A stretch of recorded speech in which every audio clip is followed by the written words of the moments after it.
Forgive me for I have sinned. Cancer had been at the edge of my throat. For once the Ayiridi dies down, the next sound you are going to be hearing is Gas Yakari. And music. So just do what I do when I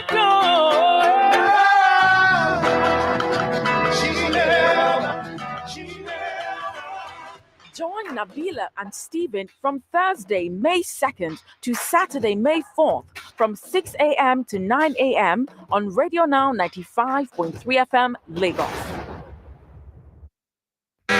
You are listening to the Radio Now Kabafest special live from Kaduna City. Every second and every minute, something new happens. The news breaks. 3 people at a spot, and angry mobs decided to bomb. Everyone wants to share it, but not everyone wants to dig deep. Now that's where we come in. We bring you the news and go beyond with in-depth conversations and analysis with stakeholders. I honestly think that the federal government on its own part has broken. If voters or more people want to be part of that decision-making process, they need to be part. PDP is not a good measure of development anyways. We are not there yet. We need to counter the narrative of the fact that their vote does not count. If their vote does not count. We bring you the story within the story, and that's what makes us tick. We are Radio Now 95.3 FM Lagos, and we go beyond the news. Calling all music and book lovers, fans of fiction and art enthusiasts, something is brewing in Kaduna. Kabafest. Don't miss the Kaduna Book and Art Festival special on Radio Now. It's like a revival. Books, When writing The 7 Necessary Sins, did you know it would connect with women globally? He has this new book, People Live Here. It's an amazing book. poetry, Forgive me, Father, for I have sinned. Cancer had been at the edge of my throat. For once the Ayiridi dies down, the next sound you are going to be hearing is Gas Yakari. and music. So just do what I do when I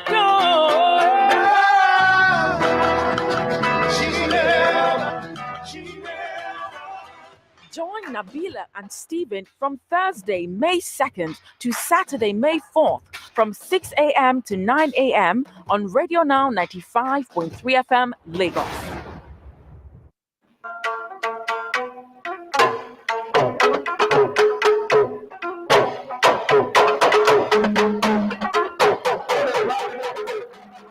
Good morning, Lagos, Nigeria, and beyond. You're listening to Radio Now 95.3 FM Lagos. This is Now Breakfast, and we're your hosts, Nabila Usman and Stephen Diego, coming to you live from Kabafest 2024. I expected you to say Kaduna City, being that's your first time. Wait, don't kill my vibe. So Coming to you live from Kabafest 2024 in the beautiful, roaded, city with good roads, Kaduna.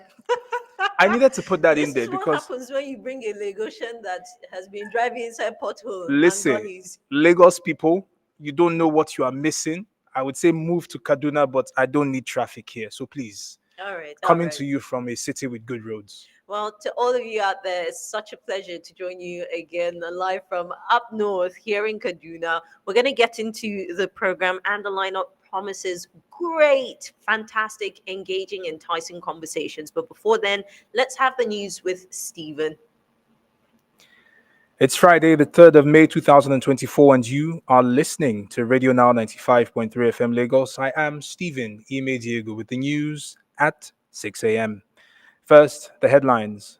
In local news, NGE says press freedom crucial to democracy. Good governance as world marks World Press Freedom Day.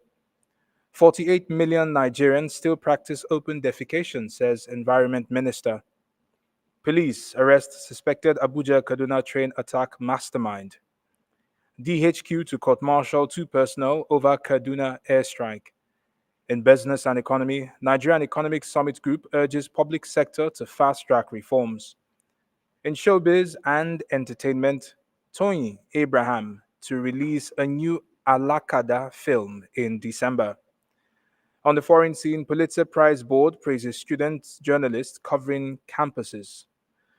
And in sports, Aruna Kodri Asar head African contingent to $2 million Saudi smash. The Nigerian Guild of Editors NGE says media freedom, access to public information, and freedom of expression are crucial to democracy and must be at the heart of the Nigerian government's values and actions. In a press statement signed by its president, Mr. Eze Anaba, and the General Secretary, Dr. Iyobosa Uwageren, to mark this year's World Press Freedom Day, the NGE also called on the National Assembly to initiate and adopt a law to protect journalists who speak out on matters of public interest, especially against abusive and strategic lawsuits which are regularly initiated to silence them. The body of editors and media executives in Nigeria also says it recognizes the crucial role played by journalists, media workers, as well as free and independent media in protecting the country's democracy, and advised them not to give up in spite of the prevailing economic challenges. World Press Freedom Day is observed every year on the 3rd of May. It was established by the United Nations General Assembly in 1993, and it helps to celebrate the fundamental principles of press freedom, assess the state of press freedom throughout the world, defend the media from attacks on their independence, and also pay tribute to journalists who have lost their lives in the line of duty. This year's World Press Freedom Day is dedicated to the importance of journalism and freedom of expression in the context of the current global environmental crisis. The Minister of State for Environment, Dr. Isiaq Adekunle Salako, says about 23% of the country's population, totaling 48 million Nigerians, still practice open defecation as the country nears the 2025 deadline to end open defecation. Dr. Salako, who was speaking in Abuja during a joint public hearing organized by the House of Representatives Joint Committees on Environment, Water Resources, Ecological Fund, Works, Emergency and Disaster Preparedness, said the federal government needed to construct at least 1 million public toilets in public facilities across the country as part of efforts to meet the target. He noted that so far only 5,000 toilets have been provided by the federal government across the country, and added that 159 million Nigerians lacked hand washing facilities. The health minister added that in order to address the problem, the ministry had developed the National Environmental Sanitation Policy and its guidelines on sewage and excreta management. He also added that the established sanitation desks in the 36 states, ministries of environment, and the FCT to conduct routine sanitary inspections of premises and to sensitize the public to dangers of open defecation and the importance of having access to toilets in residential and public spaces. The Nigeria Police Force has arrested the suspected mastermind of the Abuja Kaduna train attack in March 2022, Ibrahim Abdullahi, also known as Mande. Briefing the press in Kaduna on Thursday, the force public relations officer, Assistant Commissioner of Police Olumuyiwa Adejobu, said the suspect was arrested at the Abuja Kaduna Road flyover by Rido Junction. He also said Mande confessed to being the leader of a kidnap syndicate terrorizing the Kaduna Abuja highway and also participating in various kidnapping incidents, including the kidnapping incident at Greenfield University. During the briefing, ACP Adejobi also informed the press that on the 22nd of March 2024, police operatives arrested one Yakubu Seidu, another notorious kidnap gang leader who confessed to his involvement in the September 2023 attack on the St. Raphael Catholic Church at Fadan Kamatan, where a seminarian and the church were burned to ashes. Still with security-related matters, the Director of Defense Media Operations, Major General Edward Buba, says 2 military personnel of the Nigerian Army are to face a court-martial for acts of omission or commission over the airstrike that killed Tudumbiri residents in Kaduna State last year. Speaking in Abuja on Thursday during a media briefing on operations of the armed forces, he said he would not speak too much about the incident as that would be prejudicial as the case is before a court-martial. The defense spokesman also said that the military will take extra precautions in the future to ensure that non-combatants are safe. On December the 2nd, 2023, many residents of Tudumbili community in Igabi local government area of Kaduna State were commemorating Maulud, the celebration of the birth of Prophet Muhammad, peace be upon him, when they were killed in what the military called an accidental strike targeted at terrorists. In business and economy, the Nigerian Economic Summit Group, NESG, an independent, non-partisan think tank organization, has urged the nation's political elite to encourage the development of accountability and fast-track economic reforms. Speaking at the NESG's public lecture and founders forum to commemorate its 30th anniversary at the Lagos Business School on Thursday, Lanre Akimbo, a board member of the NESG, said the group will deepen its work as policy interveners instead of just partners with the government. The chairman of the the chairman of NESG, Ni Yusuf, said over the past 3 decades, the group has served as a platform for reforming the Nigerian economic landscape. In his address, Babajide Sanwo-Olu, governor of Lagos State, said the NESG has been one of the most influential institutions enabling economic reforms in Nigeria for over 30 years. In showbiz and entertainment, Nollywood actress and director Tony Abraham has announced on Instagram that Alakada, Bad and Bougie, a new movie in the Alakada franchise, will be released in cinemas in December this year. The film is the fifth installment in the franchise. In the 2009 film of the franchise, moviegoers were first introduced to Yetunde Animashaun, played by Tony Abraham, who was raised in poverty, suffered from an inferiority complex, and was not proud of her position in society. To get around with initial influential people on her school campus, she fabricates a complex tale about her social status and riches. Movies like Alakada 2, a 2013 release, Alakada Reloaded, released in 2017, and Fate of Alakada in 2020 are also part of the franchise. Details about the plot of the movie Alakada, Bad and Bougie have not yet been revealed, but film reviewers and critics say the title may hint at the character, Yetunde, potentially embracing a more bougie lifestyle. On the foreign scene, the Pulitzer Prize Board has released a statement to recognize the efforts of student journalists covering pro-Palestinian demonstrations in the face of what it called great personal and academic risk.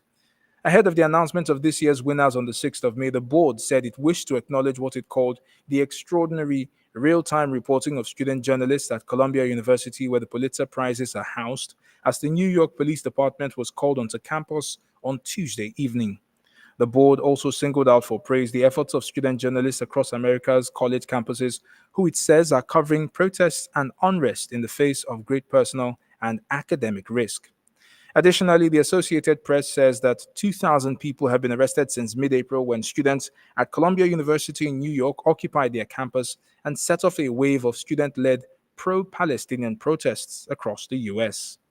Earlier yesterday, at least 200 people were arrested at the University of California in Los Angeles in the latest incident of mass arrests at a campus protest. And finally, in sports, Africa's highest-ranked tennis player Omar Assar of Egypt and Nigeria's Haruna Quadri led Africa's contingent to the $2 million prize money Saudi Smash in Saudi Arabia. In a statement, the African Table Tennis Federation, the ATTF, says both players lead 12 others in the tournament at the Sports Hall King Abdullah Sports City in Jeddah. Both of them are expected to begin their campaign from the main draw on Saturday in the men's singles. Egypt's Dina Meshref and Hannah Goda will also begin their battle for honors from the main draw of the women's singles. Egypt's quartet of Mohamed El Bayel, Yusuf Abdel Aziz, Khalid Assar, and Ahmed Saleh, as well as Senegal's Ibrahima Diaw and Algeria's Mehdi Bouloussa will slug it out in the men's draw. Meanwhile, Marian Al-Hodabi, Yusra Helmi, Marwa Al-Hodabi, and Hend Fatim, all from Egypt, as well as Cameroon's Sarah Hanfou and Algeria's Linda Lokraibi are in the women's event. And with that, we conclude the news at 6 a.m. here on Radio Now 95.3 FM Lagos. Listen online from anywhere in the world at www.thisisradionow.com. Click on the Listen Live button and take us with you wherever you go. You can also connect with us on social media. Follow us on Facebook at www.facebook.com/This is Radio Now, and on all other socials at Radio Now 953 FM. You can share your thoughts and opinions with us on WhatsApp. Make use of the number 0809 682 2595. I am Stephen Imediegu. Good morning. This is Radio Now 95.3 FM. Come for the news, stay for informed conversations. Every second and every minute, something new happens. The news breaks. People at the spot, and angry mob decided to bomb. Everyone wants to share it, but not everyone wants to dig deep.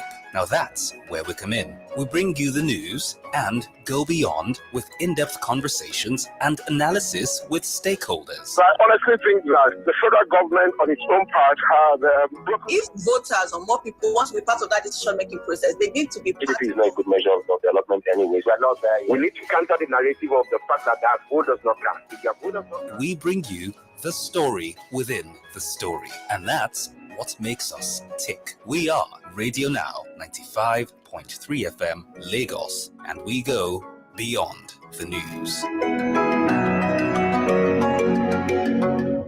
Calling all music and book lovers, fans of fiction and art enthusiasts, something is brewing in Kaduna. Kabafest. Don't miss the Kaduna Book and Art Festival special on Radio Now. It's like a revival. Books, When writing The 7 Necessary Sins, did you know it would connect with women globally? He has this new book, People Live Here. It's an amazing book. poetry, Forgive me, Father, for I have sinned. Cancer had been at the edge of my throat. But once the Ayiridi dies down, the next sound you are going to be hearing is Gas Yakari. and music. So just do when I do, when I do.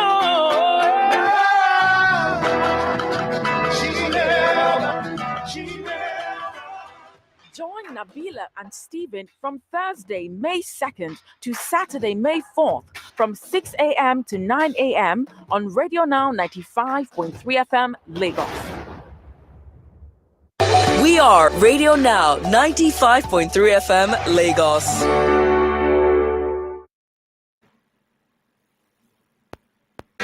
You are listening to the Radio Now Kabafest special live from Kaduna City.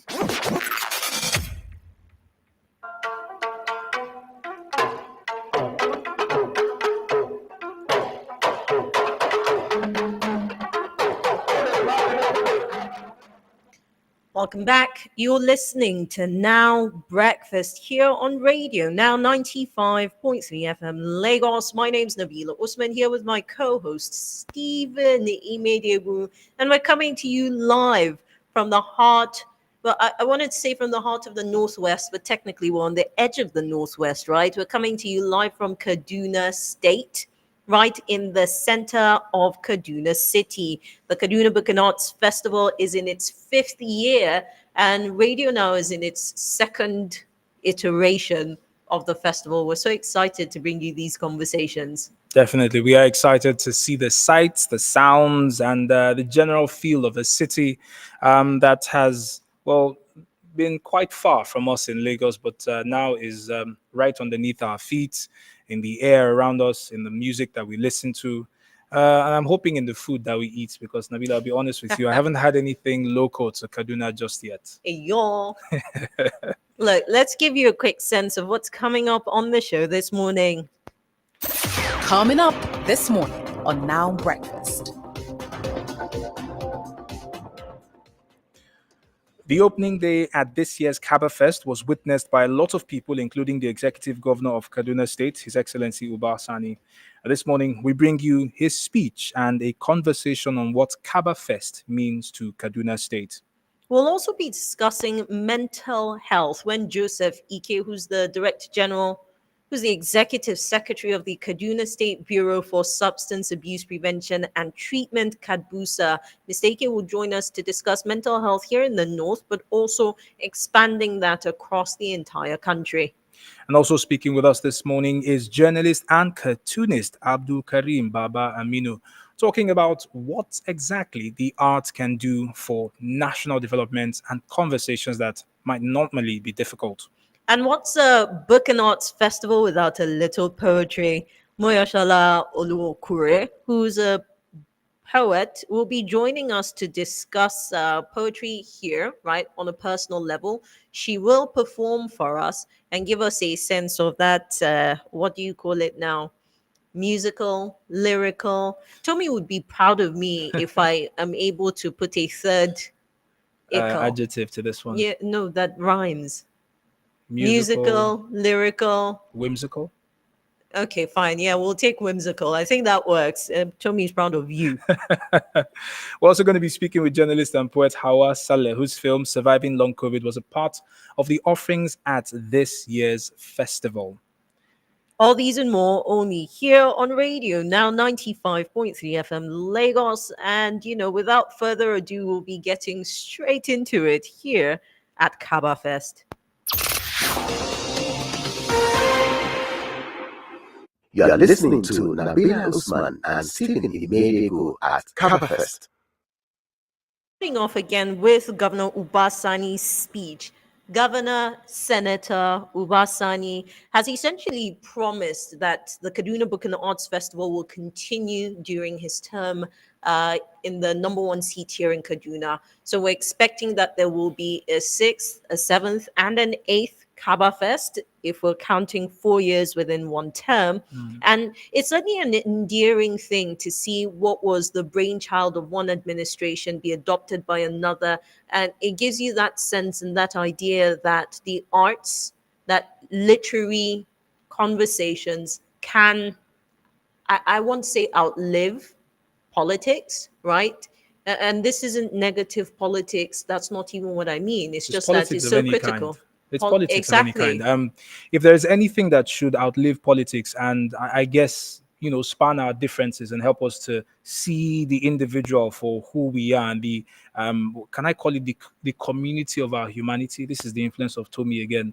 But to see the commonality of our humanity, it should be the arts. The arts tell our stories. The arts tells our history. And it's good to see that from one administration to the next, Kabafest is still the theme that is running. And without further ado, let's take a listen to Governor Obasani, who was speaking at the opening ceremony of the Kaduna Book and Arts Festival 2024. It is with immense pleasure and a sense of pride that I welcome you to the 5th edition of Kaduna Book and Arts Festival, Kabafest, a gathering of literary enthusiasts, publishers, authors, readers, booksellers, and other stakeholders in the book ecosystem in Nigeria and beyond. I commend the organizers of Kabafest for sustaining this event, which attracts acclaimed authors, audacious artists, creative musicians, and tantalizing thinkers who enrich our cultural landscape and challenge us all to broaden our horizons.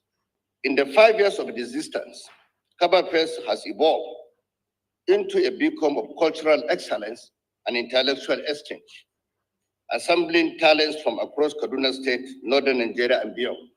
I want to pay special tribute to my dear sister, the cerebral, versatile, and resourceful author, Her Excellency Hadiza Erufai, for her remarkable and inspiring efforts, not just as a founder of Kabafest, but also as someone that has sustained and driven its activities for the last 5 years.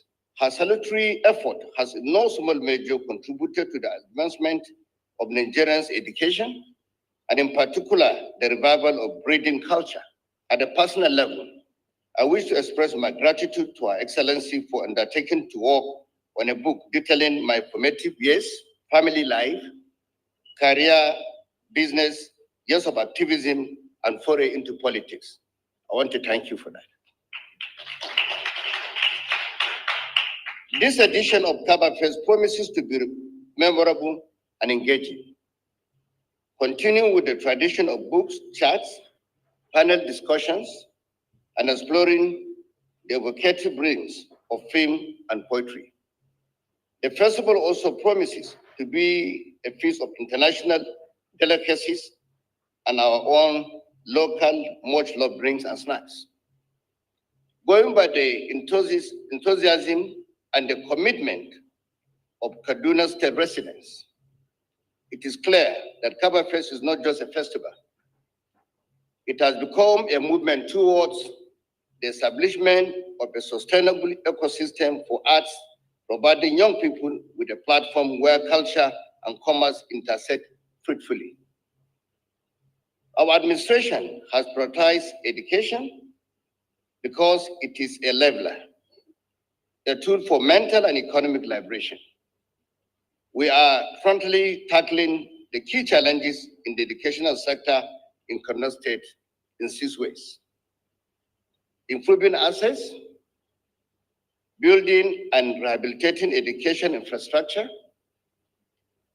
to enhance conducive learning environment, building capacity of teachers, harnessing the capacity of ICT to improve access, quality and management of education, prioritizing girl-child education, and strengthening security in the state.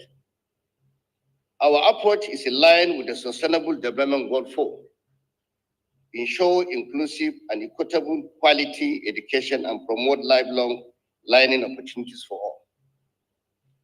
We are currently building vocational and technology skills, city, Irigachukun, Samarum Katab, and Soba local governments. We want our citizens to have the requisite skills to fill position in business concerns we have attracted to the states. We slash the fees in our tertiary institution to lessen the burden on parents and ensure that our children continue with their education uninterrupted. We are massively rehabilitating and constructing classrooms in primary and secondary school across the state. We are raising the quality of our teachers through sustained training and retraining. In partnership with Google, I am glad to announce that we are training 5,000 women and girls in data science, artificial intelligence, and applied digital technology. Despite these different interventions in education by the government, access to quality education and provision of infrastructure have remained a key challenge of the education sector in northern Nigeria. In Kaduna State, it is estimated that about 524,670 children between the ages of 6 and 11 are out of school. This is unacceptable, and as a government, we are doing everything within our power to reverse this negative trend. To address the issues of out-of-school children in Kaduna State and improve general education infrastructure, our administration is currently implementing a massive project tagged Reaching Out-of-School Children. The project will increase access to learning opportunities, improve enrollment, and ensure active participation and completion of quality primary and secondary education by all children, particularly children with disability, girls, and adolescents. We are implementing this initiative with our international partners, the Kuwait Fund for Arab Economic Development, Islamic Development Bank, World Bank, Global Partnership for Education, Education Above All, and Save the Children Fund. We have made provision for 100 students to take advantage of the Kaduna State Book Grant, which offers them the opportunity to spend 20,000 on books in the festival bookshop. Also, our administration is investing in upgrading and upscaling both physical and e-libraries across the state. This we believe will create an enabling environment for reading and learning. Kabafest remains the only state-funded festival in Nigeria, if not in sub-Saharan Africa. As a state government, we are proud to be the major partners in this great initiative. Kabafest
what Lola Shone had to tell us regarding the people who you will meet when you're at Kabafest 2024. Take a listen. So there's a lot, there's a lot to expect this year. It's another phenomenal program that we have tried to put together for the people of Kaduna and northern Nigeria and beyond. We have writers coming in who have flown in from all over the world. We try to bring as many northern Nigerian writers, especially those who are based internationally, we bring them back to come and give back. So we have Abubakar Adam Ibrahim, for instance. Sada Malum Fashi has also come in from Las Vegas. We have also people from, Nigeria, beyond northern Nigeria. So for instance, Rona Maya has arrived and she's going to be taking a course in citizen journalism. Which is with everybody on social media now, how people want to be journalists and everybody thinks they're a journalist, to be honest. But how do they do it right within, the capacity of being citizen journalists? So Kelon Habila, of course, is receiving this prestigious Lifetime Achievement Award for his contributions to letters, both in Nigeria and globally. We also have Amin Bawa Alahit here from Lagos. She's what they call the book fluencer or a bookstagrammer. And what we've decided that it would be really important to have her come and talk to young men and women in northern Nigeria, those who would also like to be able to talk about books in a really meaningful, fun, and endearing way to further support reading. So we've got people like that, but we've also got incredible speakers. So I mentioned earlier, for instance, the conversation about women in leadership, and we were very lucky to be able to get Wing Commander Hajara Bashari, who's also coming into Kaduna to speak to our young women about how important it is that they also continue to strive to occupy positions of leadership in Nigeria, but also to be able to show the guys that, look, women are capable and they need to stop, stepping outside the room when they want to have important conversations. Preach. Because we're here, they are ready, they are more than capable to contribute significantly to whatever those questions and the conversations are. And joining her on that panel will be Grace Yakubu, the filmmaker, but also Miriam Uwais. We're also, like I said earlier, we're talking about mental health. We're talking about Kannywood, building a culture of diversity and inclusion. And I love that panel in particular because it's going to be in Hausa. It's something that I see, I get so jealous when I'm watching the Hausa panels that we have, because that's when you see clearly that when people are expressing themselves in their indigenous languages, the vibe is different and it is beautiful to watch. So I don't understand a thing, but I just love observing the body language and the facial expressions and the passion, with which people speak. So we're also talking about the environment. We're talking about the ways in which we can build a lasting legacy in the arts in northern Nigeria. And of course, we've got a whole host of writers coming. So we've got a book chat with Iwanose Odase. She's also coming from Iowa.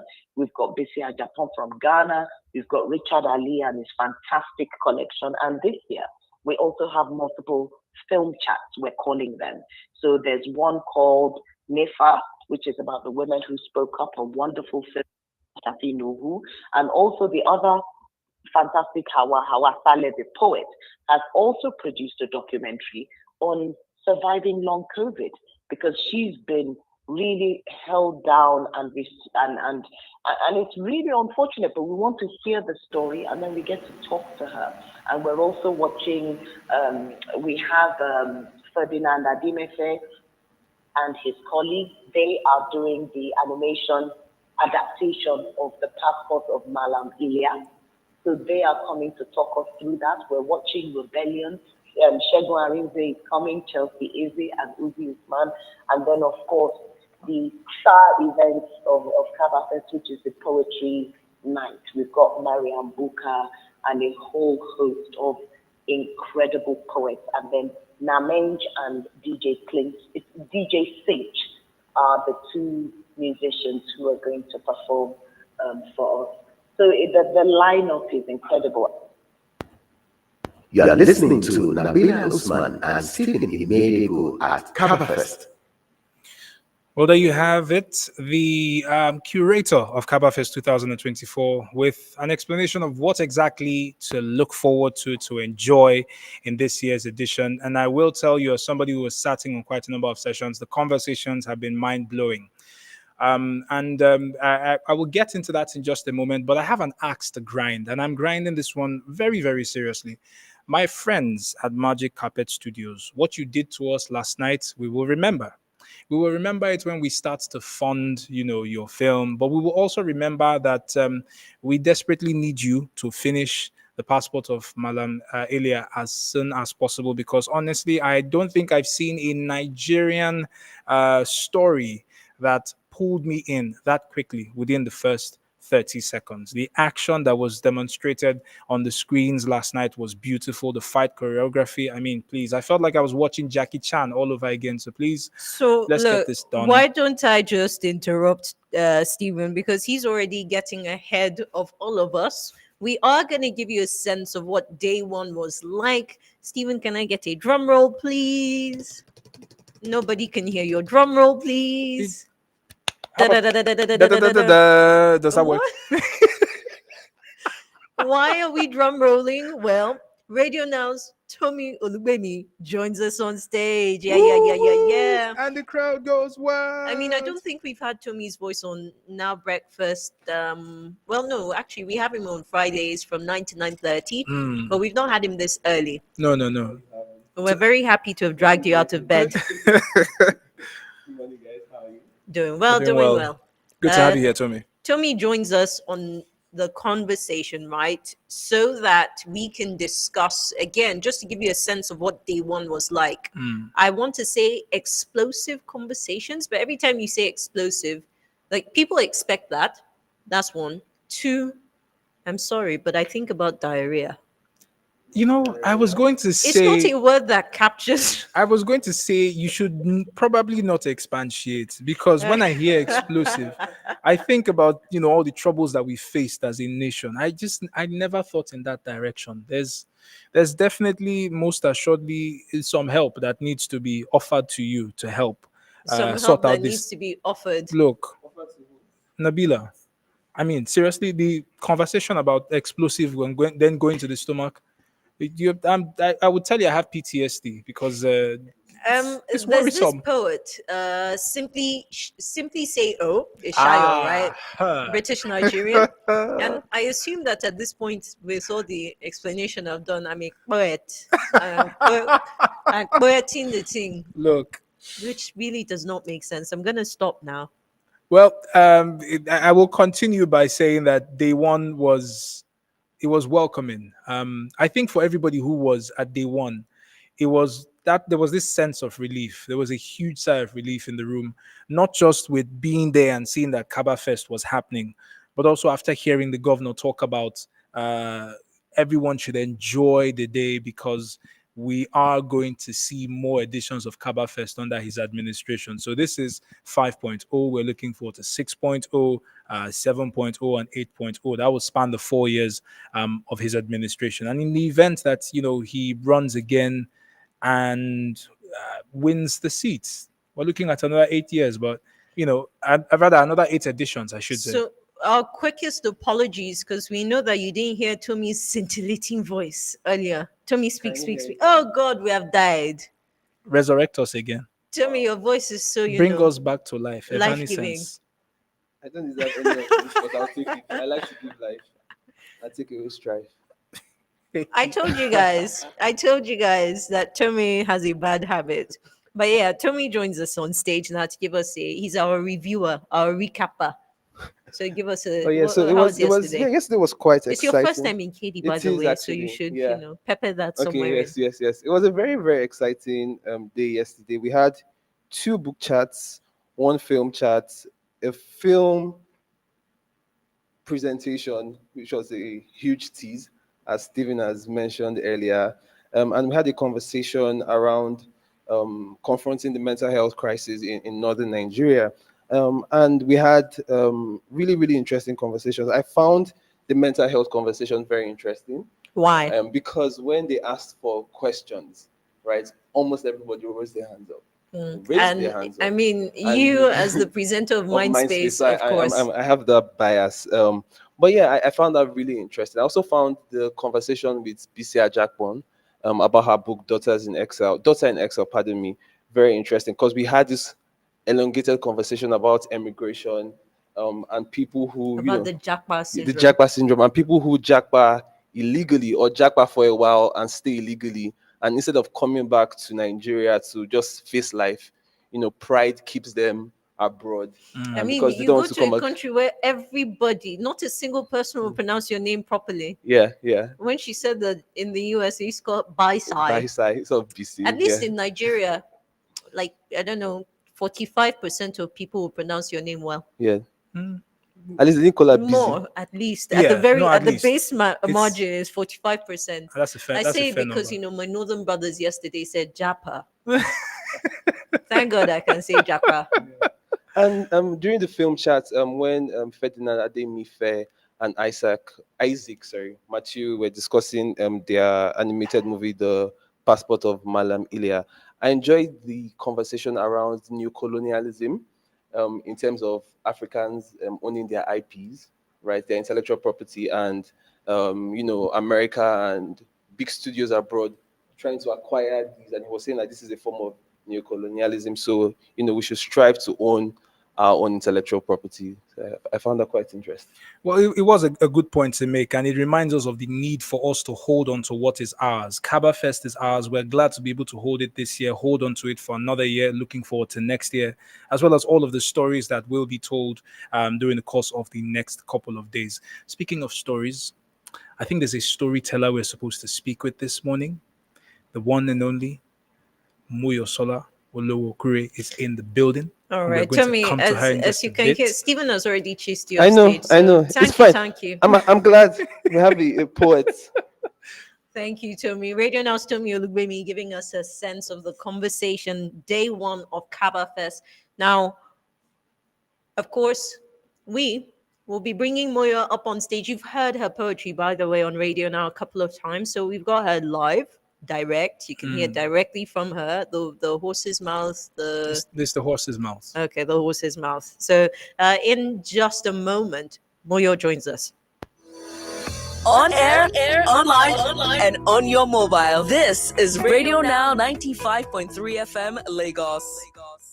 Calling all music and book lovers, fans of fiction and art enthusiasts. Something is brewing in Kaduna. Kabafest. Don't miss the Kaduna Book and Art Festival special on Radio Now. It's like a revival. Books, When writing The 7 Necessary Sins, did you know it would connect with women globally? He has this new book, People Live Here. It's an amazing book. poetry, Forgive me, Father, for I have sinned. Cancer had been at the edge of my throat. For once the Ayiri dies down, the next sound you are going to be hearing is Gas Yakari. and music. So just do an angel when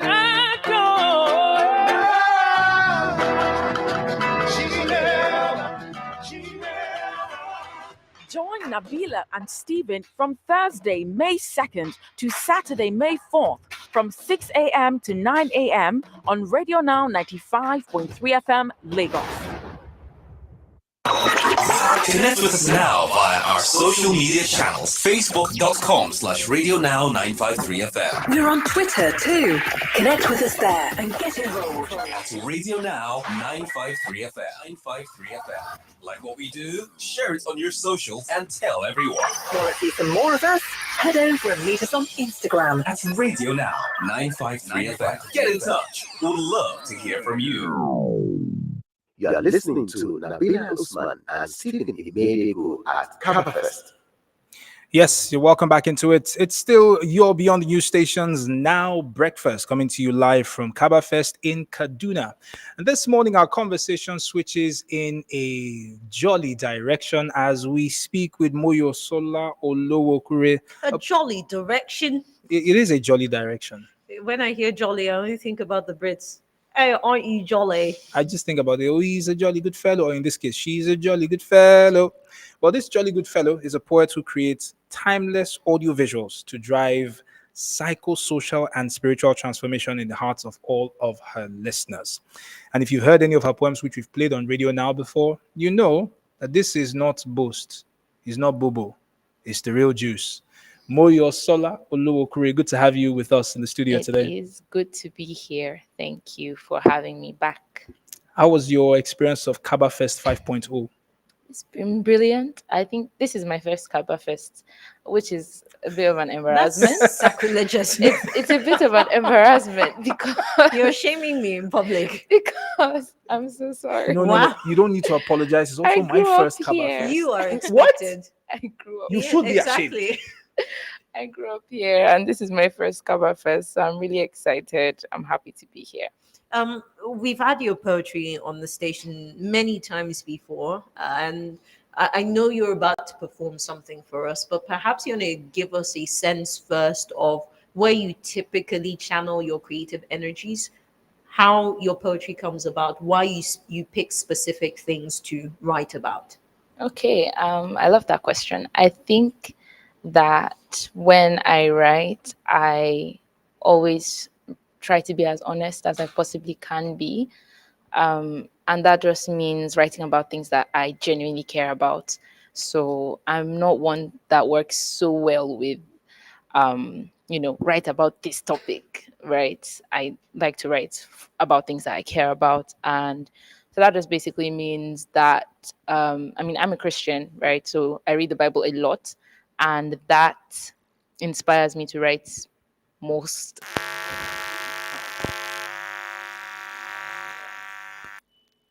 That is reflected in my work. So I think when I'm writing, I kind of just draw inspiration from that. I have this saying, everything is a metaphor. And I think it's because I've observed that I think God's favorite literary device is the metaphor. Because he's always hiding things and the meanings of things in other things.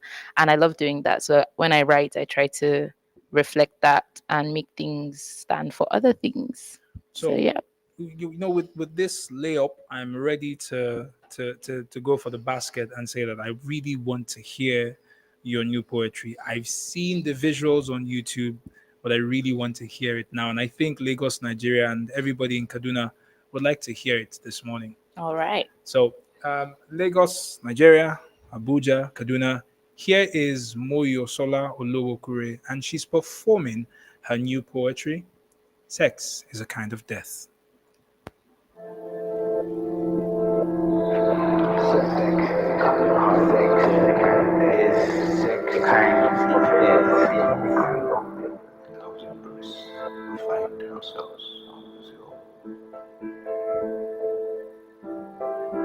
If true worship is a daily slaying of my body as sacrifice, then I guess sex is a kind of death, a death to self.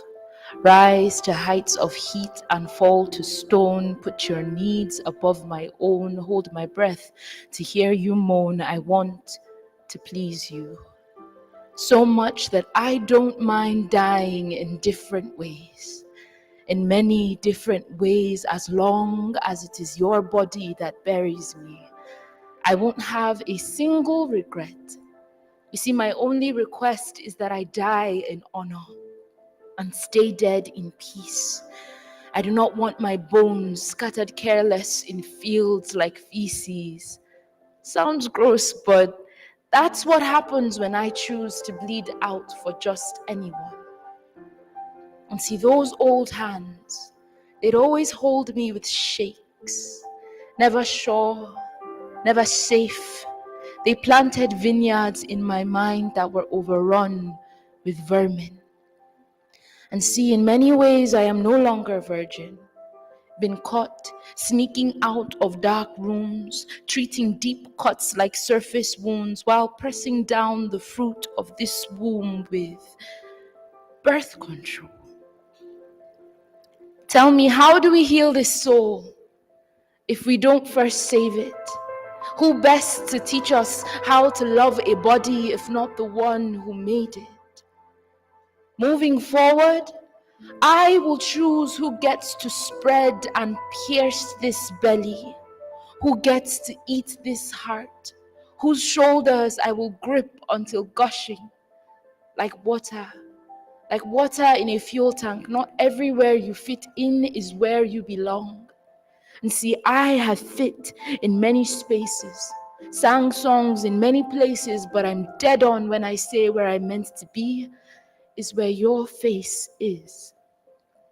Your touch. Your touch makes me forget the knife marks from failed lovers, how they'd hurt me and make me do all the work.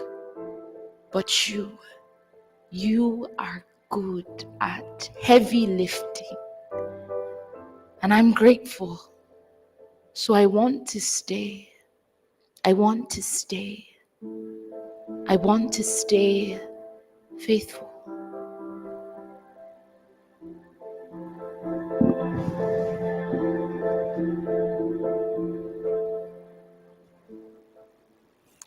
The appropriate response to that would be finger snaps. So wherever you are across Lagos, across Abuja, across Kaduna, snap your fingers. That was Moyo Sola Oluokure's Sex is a Kind of Death. Yeah. Moya, we've only got a few minutes before the top of the hour, right? Okay. And I think I'd like you to speak on the subjective nature of poetry. It's the most subjective form of art, right? Yeah, it is. And here you are talking about death, talking about sex, talking about God.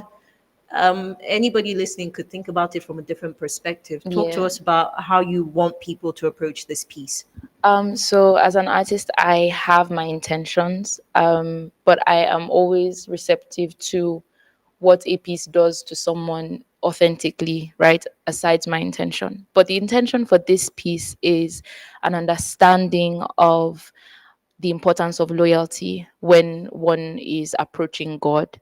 So if you do want to, have a relationship with God and experience him in all his fullness, it requires a letting go of past idols. So that past idols was represented by past lovers in this piece. And so yeah, that's basically a brief overview of how I would like people to respond to this piece. Nabila is smiling at me, and Oh, well, you know what? May as well use this chance to give you the secret something. I essentially was coordinating the literary club that Moyo was a part of. So this is a mighty proud moment So for me. I've had basically, many mighty proud moments you're with her. Moyo school mommy. No, Yes, she is. no. She said yes. But I know where she started from. That's my She point. said yes, and I'm she believing. was there I'm in the believing her. old days. Nigeria, we like too many mommy and daddy moments. It's It- all right. it That's is how what it President is. Tinubu is our father. Okay, so we're going to go back to Lagos to another daddy. This time around, he's in the studios of Radio Now 95.3 FM Lagos. Camry Apollo is bringing you the news at 7 a.m. Do stay with us. Be a part of our online community on Facebook.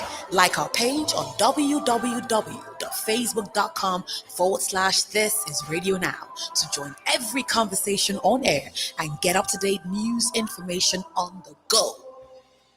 Connect with us now via our social media channels. Facebook.com/Radio Now 953FM. We're on Twitter too.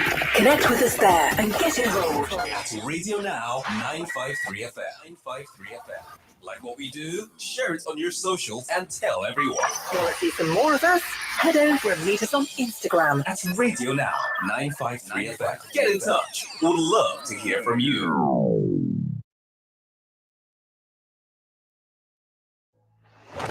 News and information go around every second. The ones who deliver it and how matter. We give you depth, substance from the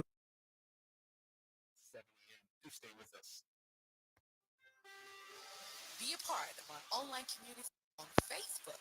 Like our page on www.facebook.com/this is Radio Now.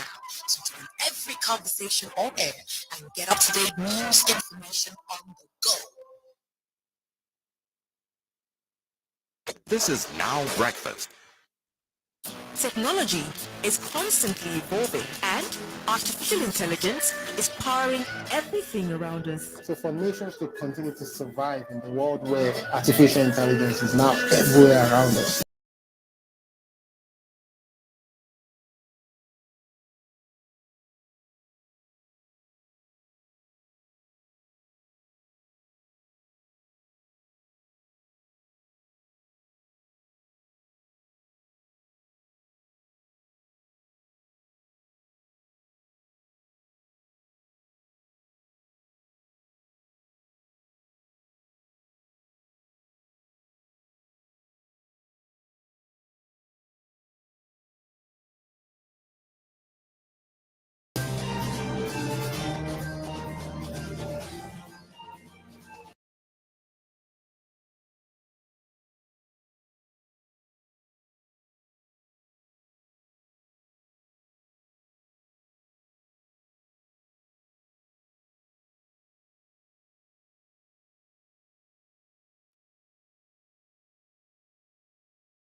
The law to protect journalists who speak out on matters of public interest, especially against abusive and strategic lawsuits which are regularly initiated to silence them.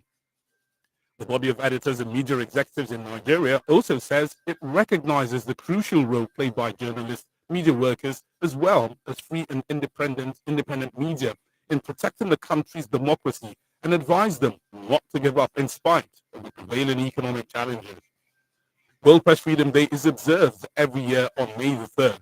It was established by the United Nations General Assembly in 1993, and it helps to celebrate the fundamental principles of press freedom, assess the state of press freedom throughout the world, defends the media from attacks on their independence, and also pay tribute to journalists who have lost their lives in the line of duty. This year's World Press Freedom Day is dedicated to the importance of journalism and freedom of expression in the context of the current global environmental crisis.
News and information go around every second. The ones who deliver it and how matter. We give you depth, substance from the real sources. I made statements that regard. There wasn't any agreement between Bashir Machina and Ahmad Lawan. The DPO, the divisional police officer who is on ground there, went there. Also giving you a more human angle on the events that matter. They are not people that live in mansions, but they are people that live within localities, and the people are afraid to. That's so many issues there in area boys. Then we now went to. Let's cut the convention and rather have a conversation. Radio Now 95.3 FM, Lagos. We go beyond the news. Connect with us now via our social media channels. Facebook.com/RadioNow953FM. We're on Twitter too. Connect with us there and get involved. At Radio Now 953 FM. 953 FM. Like what we do? Share it on your socials and tell everyone. Want to see some more of us? Head over and meet us on Instagram at Radio Now 953 FM. Get in touch. We'd love to hear from you.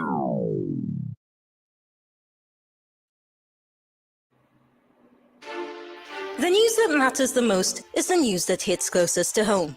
If it touches your business, your family, your city, your schools, or your safety, we've got you covered. Everything that affects you is our concern. So, we go beyond, getting all the facts and serving you news and information you can trust. There was 10 million liters of fuel made available at some point, which was not made available at the time because obviously it had to be brought in. They attacked this Gayo village, Keru, and the Takalafia village yesterday. It's one of the many attacks. Radio Now, 95.3 FM Lagos, beyond the news.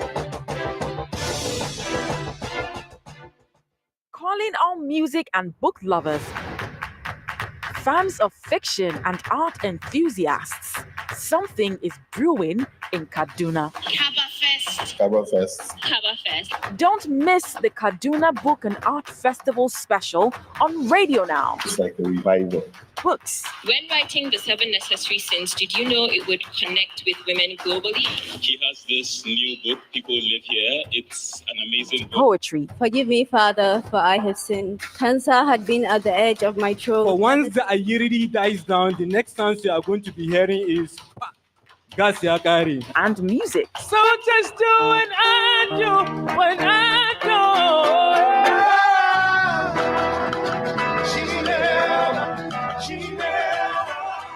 Join Nabila and Stephen from Thursday, May 2nd to Saturday, May 4th from 6 a.m. to 9 a.m. on Radio Now 95.3 FM, Lagos.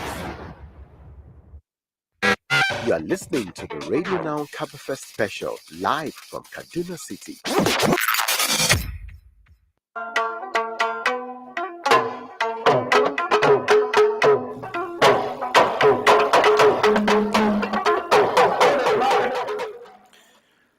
You're welcome back into the conversations. It's still Radio Now's Now Breakfast coming to you live from Kabafest in the city, the state of Kaduna.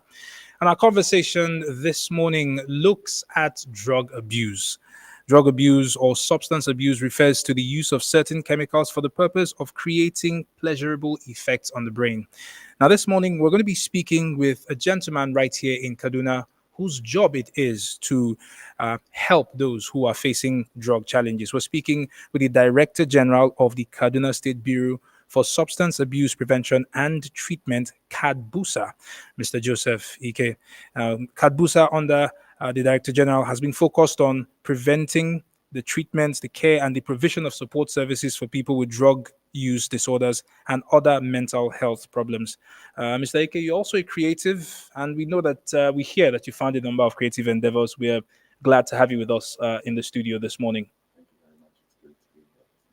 You remind me of lawyers who end up becoming journalists. You're all just disguising yourselves, because what are you doing as DG of KADBUSA and claiming creative as well? You have to drop one of those hats. No, I think the beauty of life is that you don't. It's a scam when they tell you that you have to. You could do everything that makes you happy as long as it's right. It's how he just indirectly called me a scam. It's all right, no problem. Well, you have in the past talked about the severity of the drug challenge that Kaduna is facing. And even moving it to a national level, the NDLE has talked about how serious drug problems are in Nigeria as a nation.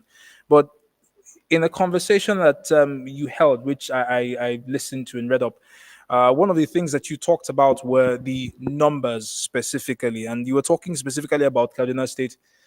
You indicated that 10.9% of the people in Kaduna State are involved in drug use, and you attributed this to Nigeria now being a drug consumption nation versus being a drug transit nation in the past. Is this something that you can speak to us on?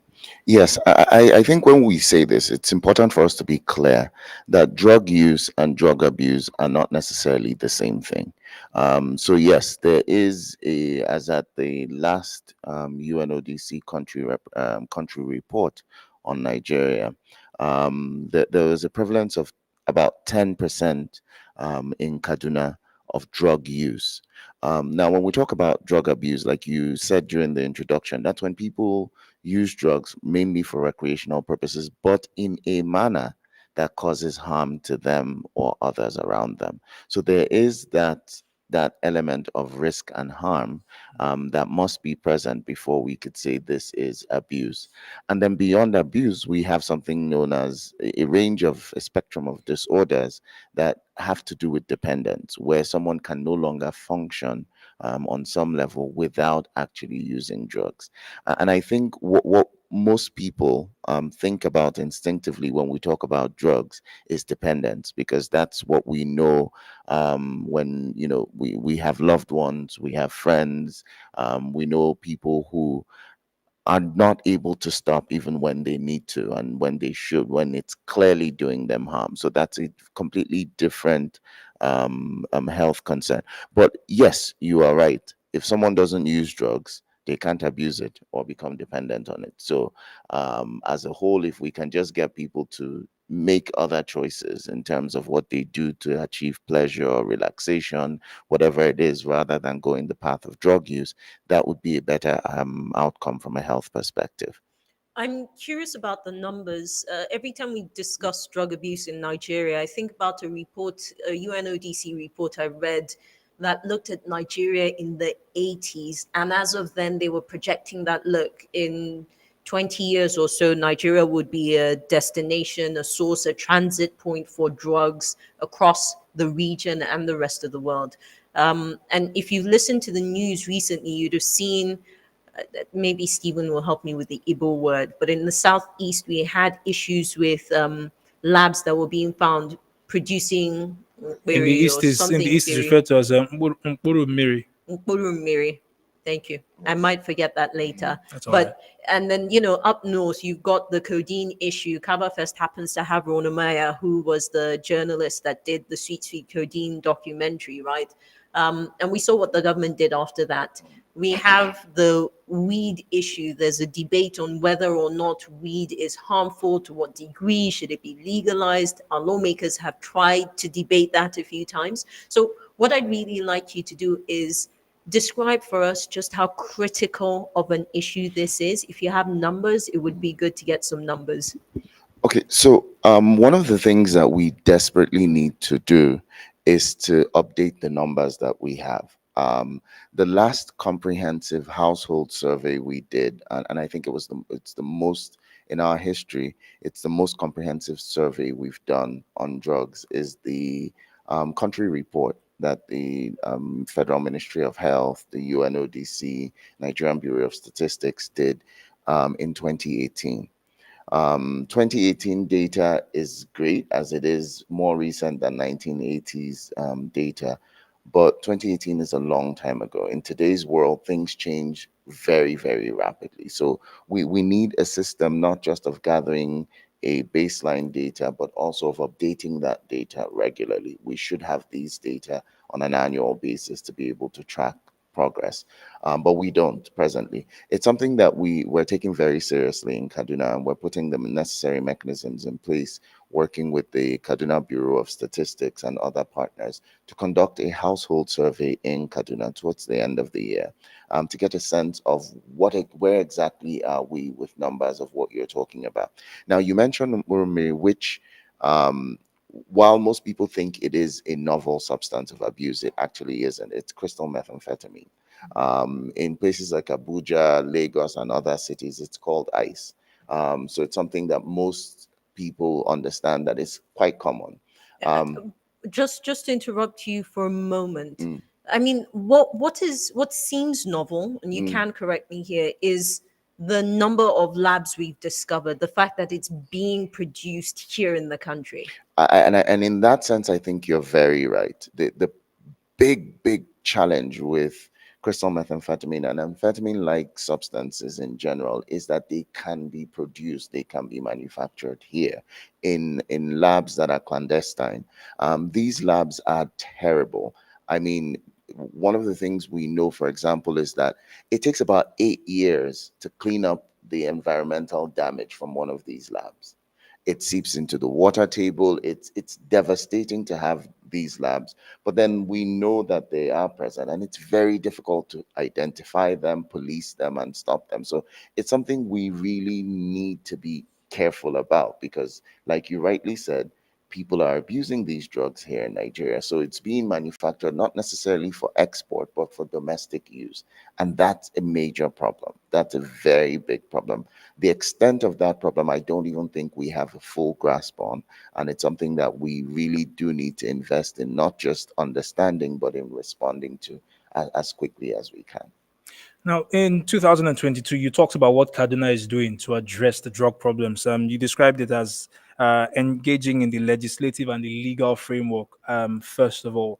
Can you speak to us about what that is and how, setting up sort of like a framework to address the problem versus simply going out there, finding people who consume drugs, arresting them? How is this method of facing the problem better than can I call it the big stick method?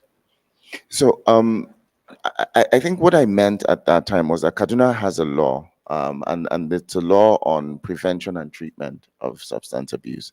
I think laws like this complement existing laws because we have quite a bit of laws and policies that handle the supply reduction aspect of things. What Kaduna has done is to create a mechanism, legislate a mechanism to address demand reduction, to say that as a state, we find this issue to be important enough to deal with from a public health perspective, where we would do what we do with every other major public health issue. We would institutionalize prevention mechanisms. We will provide treatment services, and the treatment services, we will tailor them to be appropriate to the spectrum of the disorder. So we have primary care, secondary care, tertiary care. We would also make sure that in doing so, we will focus on evidence-based approaches. We would prioritize community-based interventions.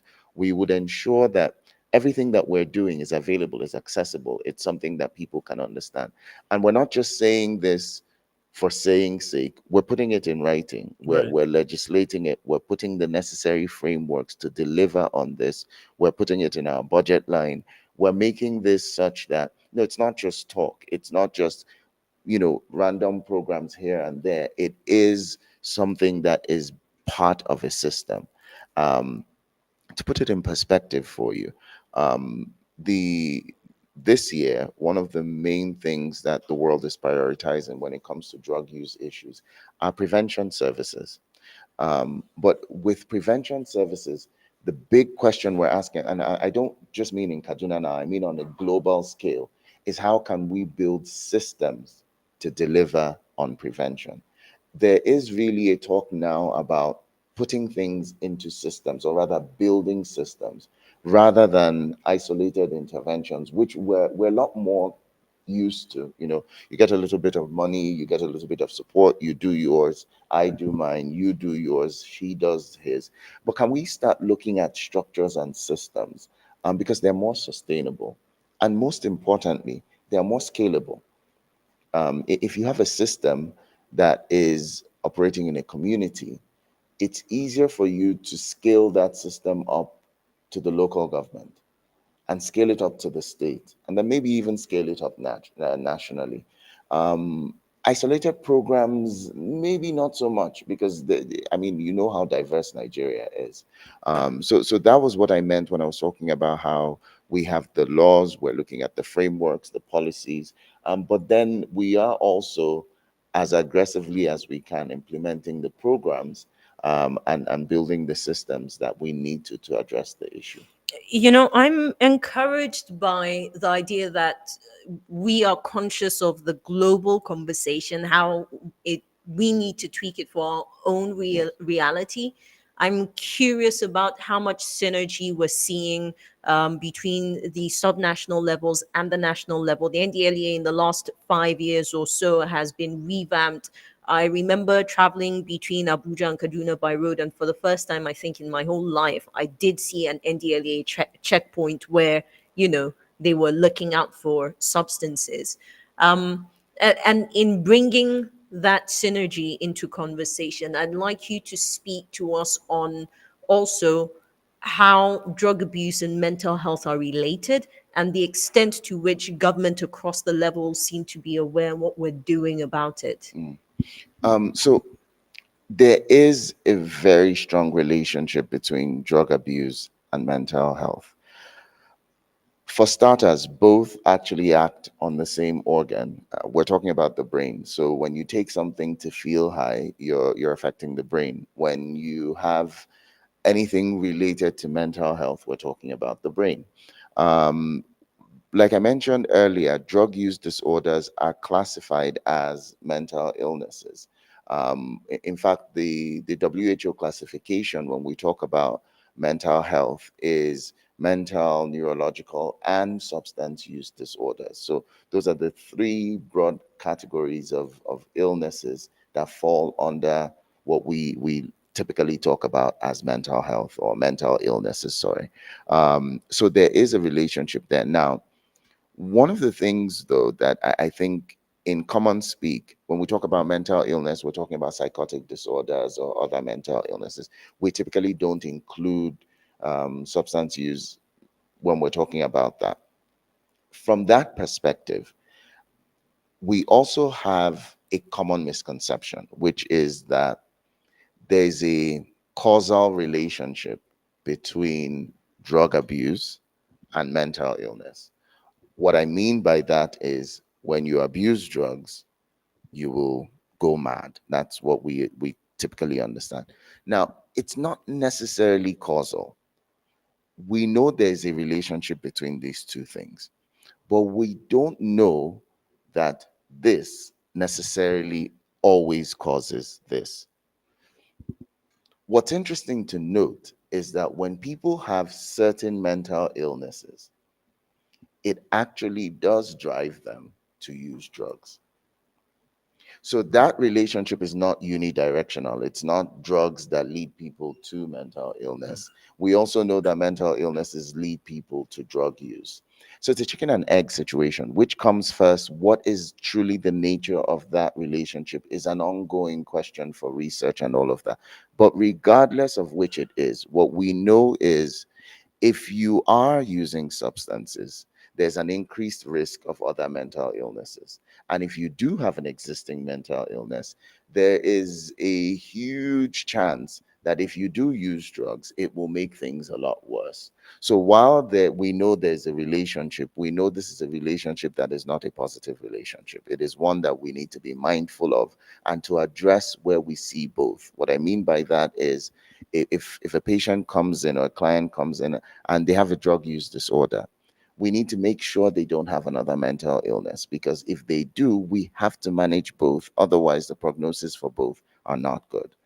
So there is a relationship, a very strong relationship. So I apologize for interrupting you, Yes. but speaking about relationships, drug use, drug abuse, substance abuse oftentimes seems to be mentioned in the same bracket with the creative space, glorified in some instances, and in others just simply acknowledged as what happens in those spaces. How can we start to differentiate? How can we start to break up this unholy alliance? What I wanted to say instinctively was maybe creatives should not use drugs as much, but that would be buying into the stereotype.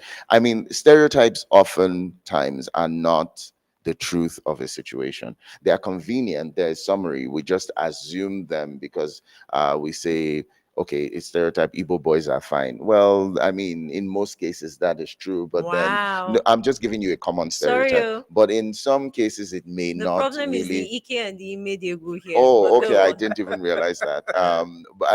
But you have stereotypes. So, drug use is prevalent among creative spaces. Well, do we have creative spaces where drugs are used? Oh, definitely. We know that. We know music videos where we talk about getting high and all of that and things like that. But I also think that creative spaces are a reflection of the communities they exist in. And so oftentimes the reason you would have a song about getting high is because people want to listen to that while they are getting high. And is it something that I think that we need to address? I think, yes, that creatives can be an agent of positive change.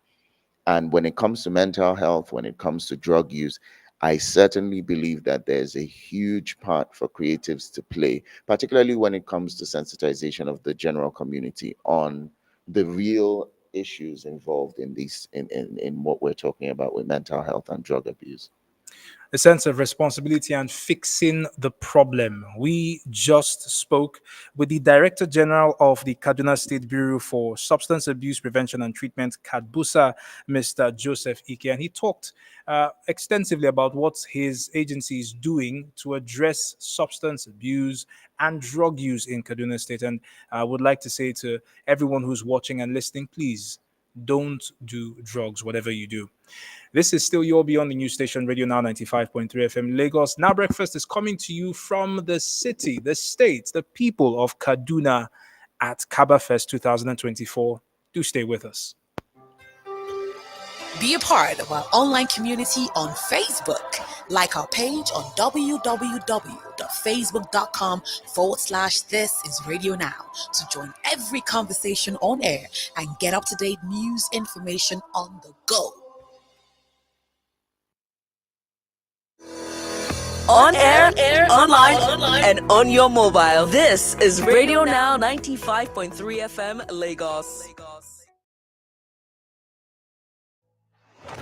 News and information go around every second. The ones who deliver it and how matter. We give you depth, substance from the real sources. I made statements that regard. There wasn't any agreement between Bashir Machina and Ahmad Lawan. DPO, the divisional police officer who is on ground there, went there. Also giving you a more human angle on the events that matter. They are not people that live in mansions, but they are people that live within localities, and the people are afraid to. That's so many issues there in area boys.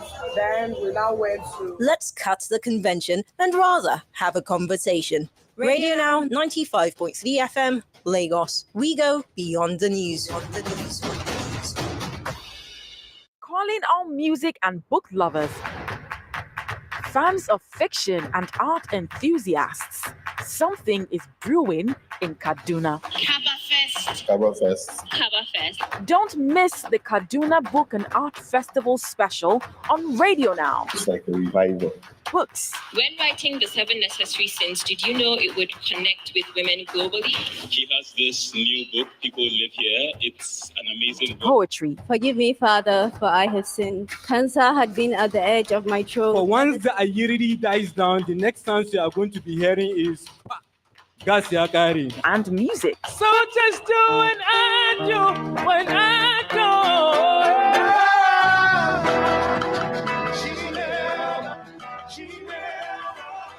Join Nabila and Stephen from Thursday, May 2nd to Saturday, May 4th from 6 a.m. to 9 a.m. on Radio Now 95.3 FM Lagos.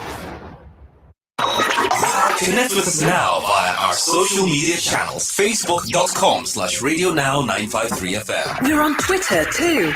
Connect with us there and get involved. At Radio Now 953FM. 953FM. Like what we do? Share it on your socials and tell everyone.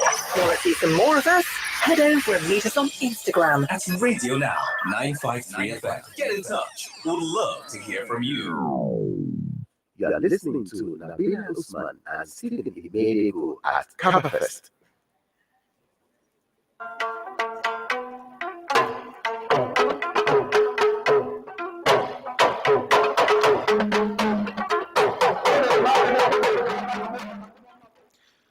You're welcome back to Now Breakfast at Kabafest 2024. I'm Stephen Imediegu here with Nabila Usman. Our conversation today focuses on something that has, well, put Nigeria on the map, not exactly in the greatest of terms and in the brightest of colors, but definitely a conversation that needs to be had.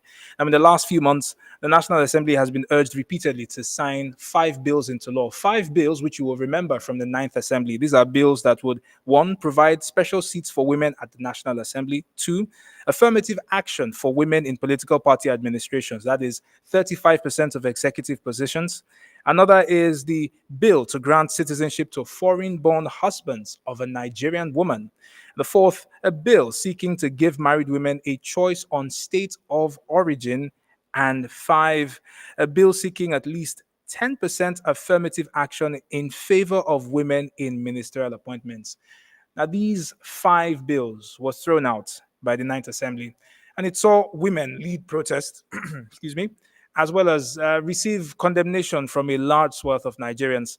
Our guest this morning is Mariam Laushi, a communication specialist who regularly engages in advocacy and discussions on politics, gender justice, and books. She joins us right here at Kabafest 2024 to speak about women leadership in Nigeria.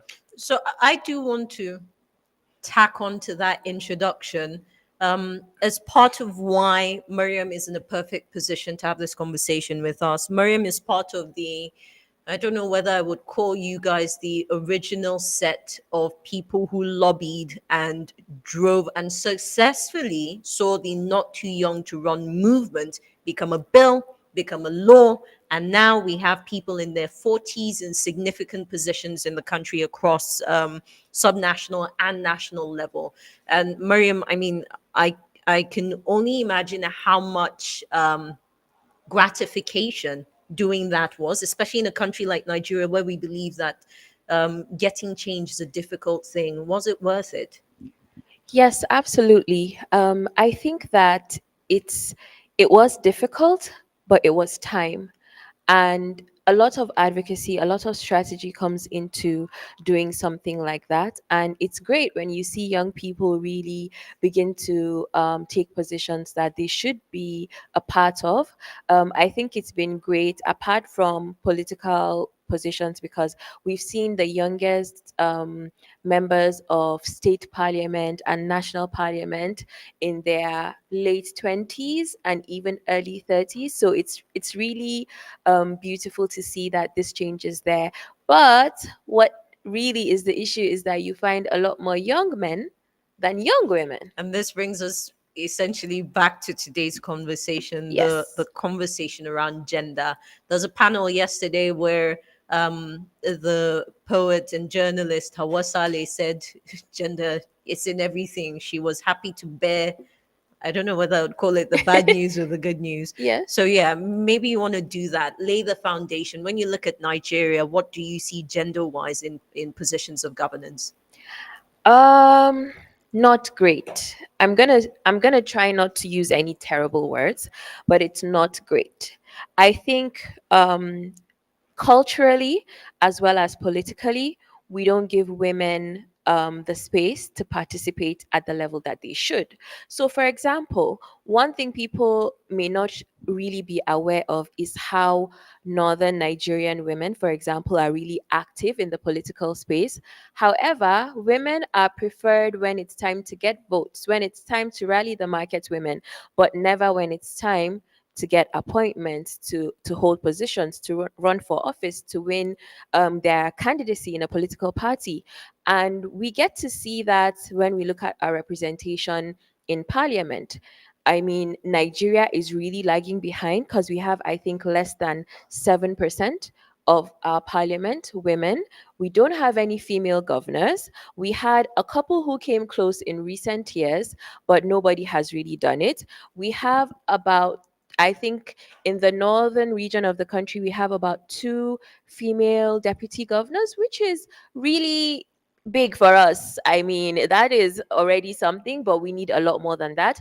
And we see a lot more of the egalitarian culture in the Southwest, I would say, because we see a lot of female deputy governors, we see a lot of women in leadership positions in banking. It's very prominent in the Southwest. So I need to know what they're doing so we can get that across the country. The same media group, would you like to drop some nuggets? In due time, in due time. But there's a way these conversations are usually phrased. We need to let women. It's something that I've heard over and over again every time we talk about how women are not in positions of authority in Nigeria.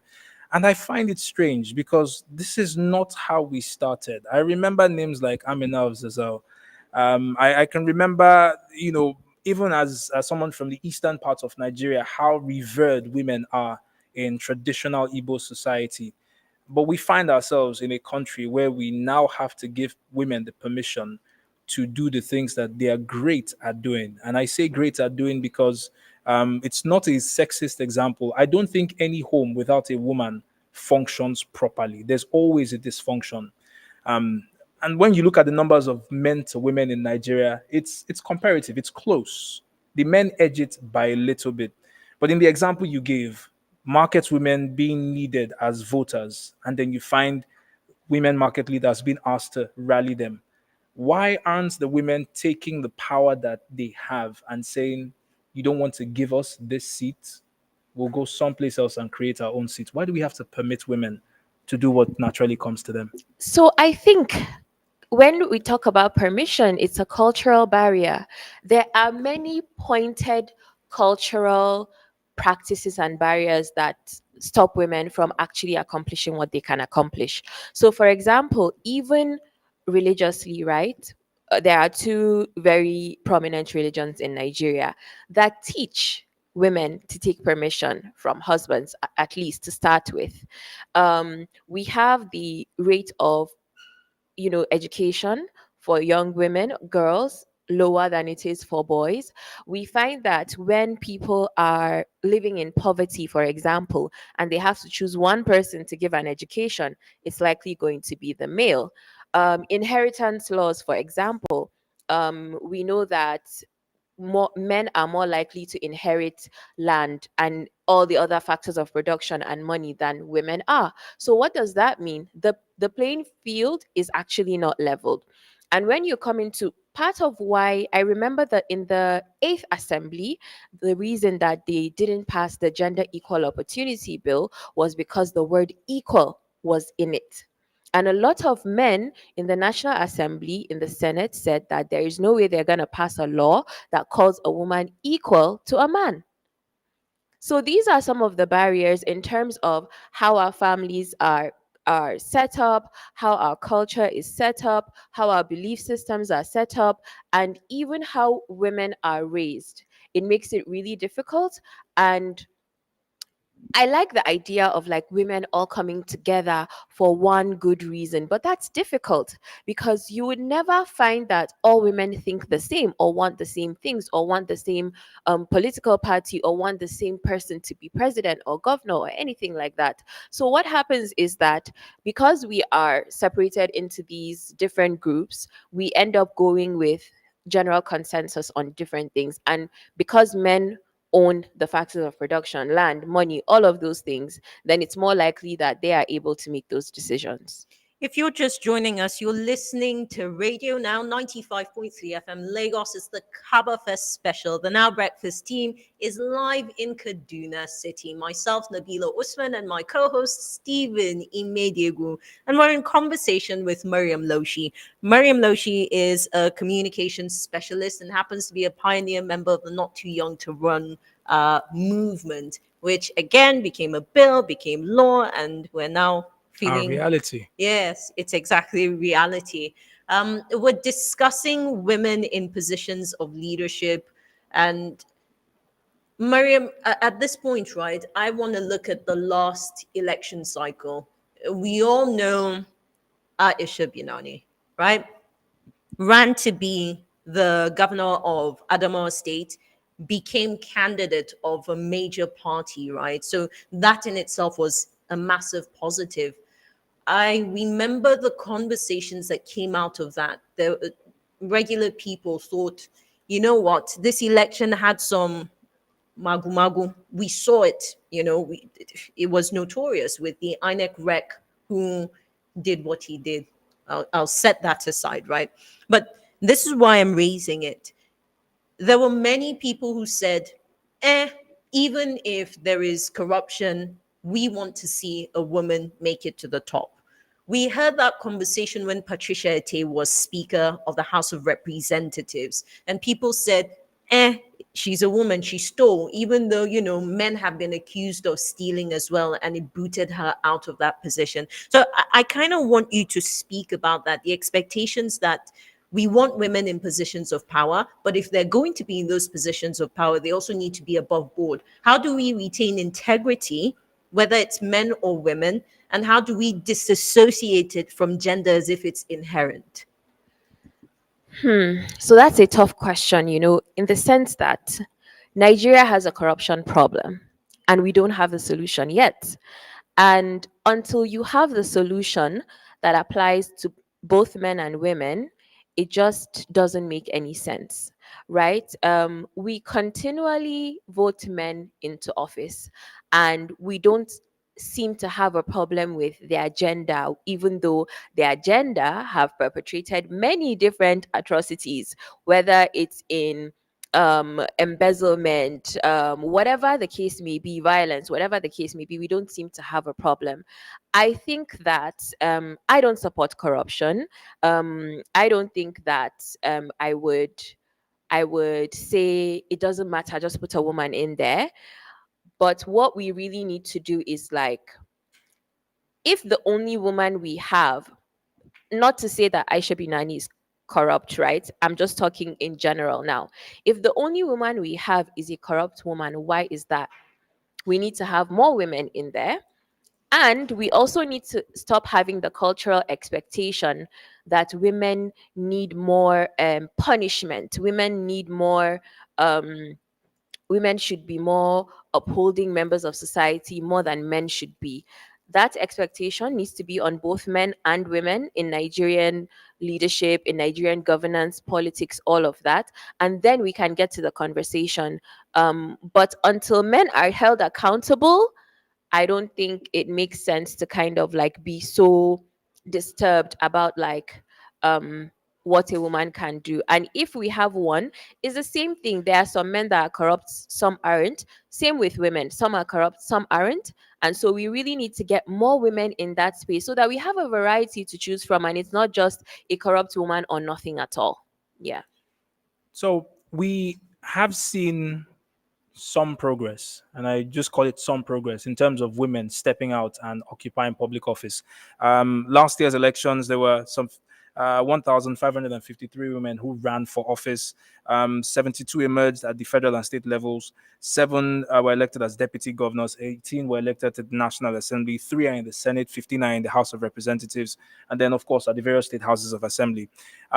Is the approach to having women in office, should it be, instead of, because this is also a conversation that came up fairly recently, creating additional seats, should it instead be, how about we populate the other places before we start to look at the top? And I say this as, please, I don't care if you forgive me, as a Remi Shonaya fan, and I say this as her fan. Oftentimes we look at the top of the mountain. We want a woman at the top of the mountain. It seems to be the conversation. What if the women continue to climb up that mountain at various levels? I'm asking with the popular adage, women supporting women, pulling each other up into the other places of power that are not necessarily the top. Will we see that gradual change that makes it possible for a woman to say, now I aspire to the highest seat in Nigeria? So I think that with the way the world naturally progresses and the way we are able to absorb like foreign progress, right? I think it will happen that women will continue to increase in political positions, in leadership positions, but it's just not happening at the rate that we want it to happen. And that's the problem, right? In fact, sometimes we regress, especially in Nigeria. Sometimes we move forward and then we move backward, and it may not necessarily be like effective. And that's why the argument for affirmative action is there, because this was successful, I think, in Rwanda, in one of the African countries. Rwanda, Yeah, yes, it yes, has special seats for women in the legislative arm. exactly. And now they have more women in parliament than they have men in their country. So we've seen in places like Ethiopia and Liberia where women have actually led. And I kind of want to look at it with like through the lens of like Barack Obama, in the sense that probably a lot of people did not expect a minority, a half black man to become president. But as soon as he did, it filtered down in a weird way, not necessarily politically, right? Though it had some impact politically as well. But you could see, even from the movies we were watching, from the expectations that people had of black people, Right. he changed that narrative for black people, African Americans. He changed the way they were seen and began to change the idea of what they look like as leaders. Now in Nigeria, we don't envision women as president. It's the kind of thing, I do an exercise, and on my panel later, I'm going to do the exercise. Close your eyes. Imagine the president of the country walks in. Who do you see? Most likely a man. And we need to begin to envision what it looks like for a woman to go there. If Remy Shania wants to go up there, please go ahead. But that's not the only position we need to go for. We need to have like a very strategic approach, that we're going at the lower levels, we're going at the higher levels, we're going in through making money, we're going in through owning land, we're going in through different avenues, and having like a strategic plan that really brings women out in the way that we want them to be. You know, there was research, and forgive me, I don't recall the specifics, but this research was done in Europe, and they were looking at women in political parties and in parliament. And essentially, women in those positions are more likely to collaborate across party lines. They're more likely to build consensus to pass important, critical social impacting laws. These are some of the things that come up when you think about women in those positions. Every time I see a picture of the president with the governors, I have, on a personal note, it's a problem that I can't see women in that picture, because I don't know what sort of holistic conversation can be had about Nigeria without women in those positions. I would like you to speak to us, right, on just what sort of deliberateness needs to go into, if we reconsider this bill for special seats for women in the legislative arm, how deliberate would we need to be to ensure that it sustains, that impact wise we actually do reap the benefits? Because typically those kinds of laws are temporary. It's about maybe 20 years or more.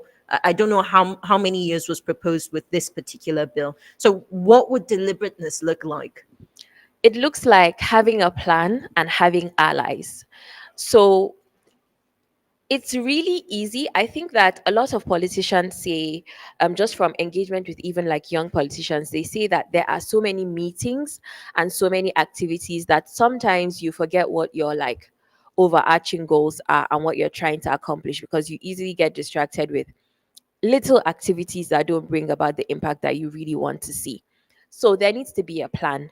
I don't think that going in with affirmative action and just holding the position is enough.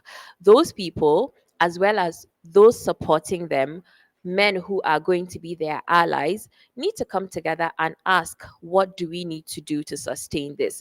How are we going to raise young women who will come in and be able to compete at the same level, come in and be able to hold these positions and make the kind of impact that makes people even see the importance of like having women in parliament. Even with like state governors, I think it's high time. It's high time that a political party, because I'll be honest with you, a lot of the governors you see, it's because somebody is behind them. We have a godfather system in Nigeria for the most part in political parties. While some of them say that they're democratic with their internal, elections and all of that. There are favorites of a particular godfather, and they happen to win elections a lot. When is a godfather going to choose a woman and say, look, I am behind you and you're going to become governor in this state by hook or by crook? That needs to happen. So, and the truth is, because of the sheer amount of men in power in Nigeria, they need to be collaborators. It's not a case of like women are going to keep fighting and fighting and fighting, and every time they get to the finish line, somebody just snatches them up away from there. There has to be like concerted effort between men, political parties, and the women who are going to be there, and the women that they're going to raise to take over as well.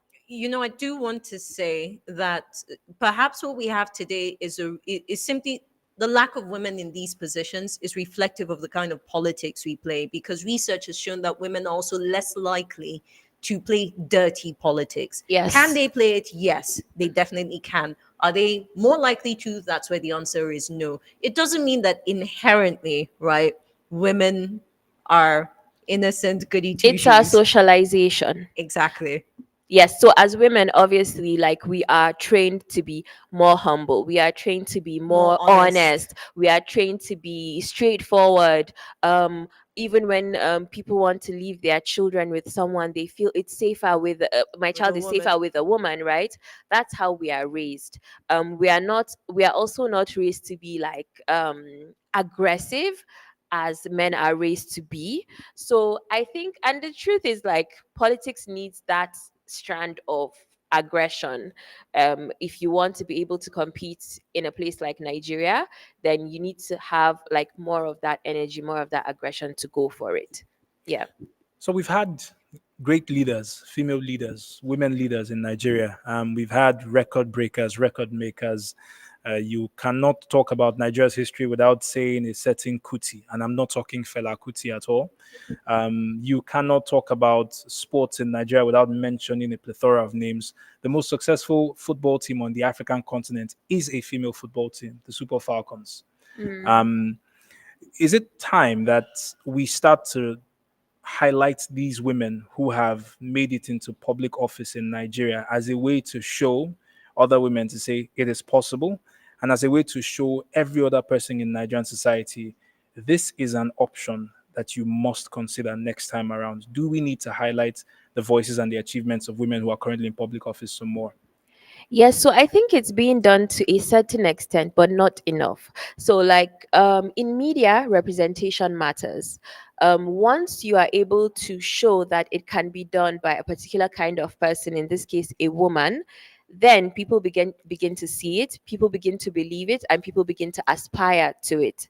So, I believe that the documentation matters. I believe that, I mean, even when we say that there are deputy governors that are women, I don't think people even know their names. Like, who are they and what exactly are they doing? Right? It's really important for us to be able to share their accomplishments, their work, even the day-to-day activities of what it takes for them to hold those positions. We need to have a forum where women are able to go and learn and listen to some of these women who have been successful in doing this work. Sharing knowledge really matters, and it helps to prevent mistakes and it helps to win the next time around. Very well. Ladies, gentlemen, and I started with ladies and gentlemen because like I said, I'm a fan of Remy Shonaya. My name But is it is Steve. typically ladies and gentlemen. Listen to how sober Stephen has become. No, listen. Mariam, you said all the words that have questioned his existence. Not question my existence. You validated a lot of the things that I have been mulling, and I've been called. There's a WW name they used to refer to my gender that seems to listen to women's voices a lot. So say it, woman rapper. they say woman rapper. Please, I'm a mama's boy. Deal with it. Thank you very much for speaking with us. Thank you very much for the work that you're doing. What you have done so far has enabled young Nigerians to be able to stand up and take charge of this nation. And I sincerely hope that what you're doing now will enable women to stand up and help Nigeria to become the nation that she deserves to be. So thank you very much for your work, and thank you for your time and your expertise this morning. We pray that women, we get to see women. I hope in my lifetime it happens. So thank you. So do I. You're still listening to Now Breakfast, coming to you live from Kabafest 2024 in the town, the state, with good roads, Kaduna. My name is Stephen Imediegu, here with Nabila Usman. Up next is the headlines at 8 on Now Breakfast. Do stay with us. Every second and every minute, something new happens. The news breaks. People at the spot, and angry mob decided to bomb. Everyone wants to share it, but not everyone wants to dig deep. Now that's where we come in. We bring you the news and go beyond with in-depth conversations and analysis with stakeholders. I honestly think that the federal government on its own part have broken. If voters or more people want to be part of that decision-making process, they need to be part. GDP is not a good measure of development anyways. We are not there. We need to counter the narrative of the fact that vote does not count. If your vote does not count. We bring you the story within the story. And that's what makes us tick. We are Radio Now 95.3 FM Lagos, and we go beyond the news.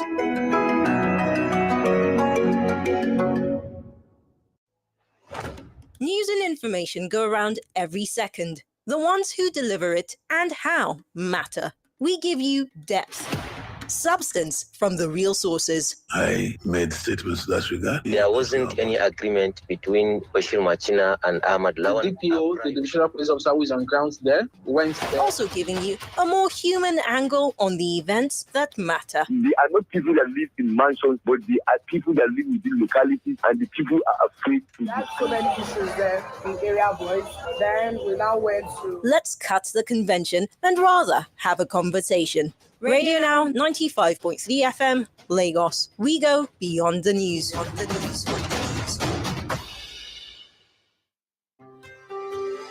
Be a part of our online community on Facebook. Like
The news that matters the most is the news that hits closest to home.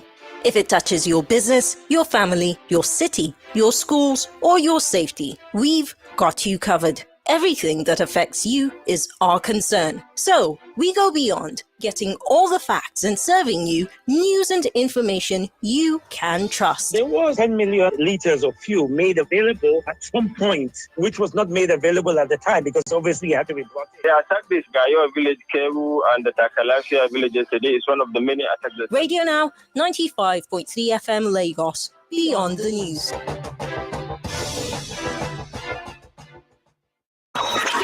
Connect with us now via our social media channels. Facebook.com/Radio Now 953FM. We're on Twitter too. Connect with us there and get involved. At Radio Now 953FM. Like what we do? Share it on your socials and tell everyone. Want to see some more of us? Head over and meet us on Instagram at Radio Now 953FM. Get in touch. We'd love to hear from you. We are Radio Now 95.3 FM Lagos. The news that matters the most is the news that hits closest to home.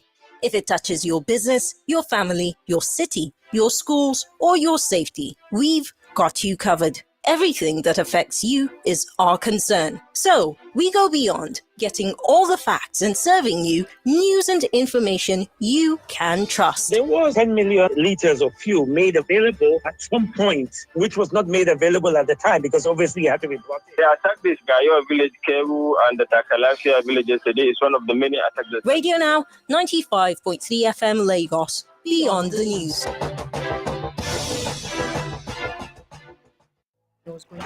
News and information go around every second. The ones who deliver it and how matter. We give you depth, substance from the real sources. I made statements to that regard. There wasn't any agreement between Bashir Machina and Ahmad Lawan. The DPO, the divisional police officer who is on ground there, went there. Also giving you a more human angle on the events that matter. They are not people that live in mansions, but they are people that live within localities, and the people are afraid to. There's so many issues there in area boys.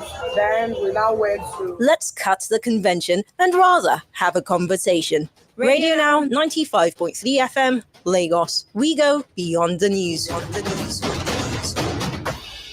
Calling all music and book lovers, fans of fiction and art enthusiasts, something is brewing in Kaduna. Kabafest. Don't miss the Kaduna Book and Art Festival special on Radio Now. It's like a revival. Books. When writing The 7 Necessary Sins, did you know it would connect with women globally? He has this new book, People Live Here. It's an amazing book. Poetry. Forgive me, Father, for I have sinned. Cancer had been at the edge of my throat. But once the Ayiridi dies down, the next sounds you are going to be hearing is Gas Yakari. And music. So just do an angel when I go.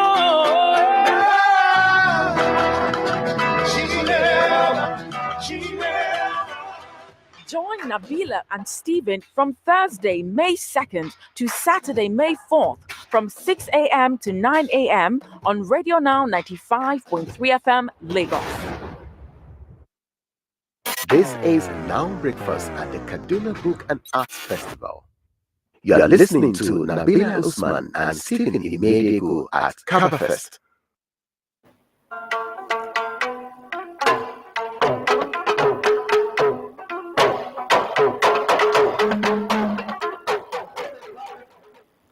You're welcome back. It's still Now Breakfast on your Beyond the News station, Radio Now 95.3 FM, coming to you live from Kabafest in Kaduna.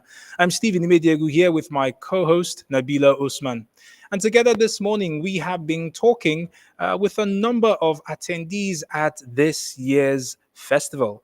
We started our morning speaking, of course, with the Director General of the Kaduna State Agency that is focused on handling drug abuse, Mr. Joseph Ike, the Director General of the Kaduna State Bureau for Substance Abuse Prevention and Treatment. And he talked to us about the numbers of that have continued to come out of Kaduna State when it comes to dealing with the challenges that substance abuse poses.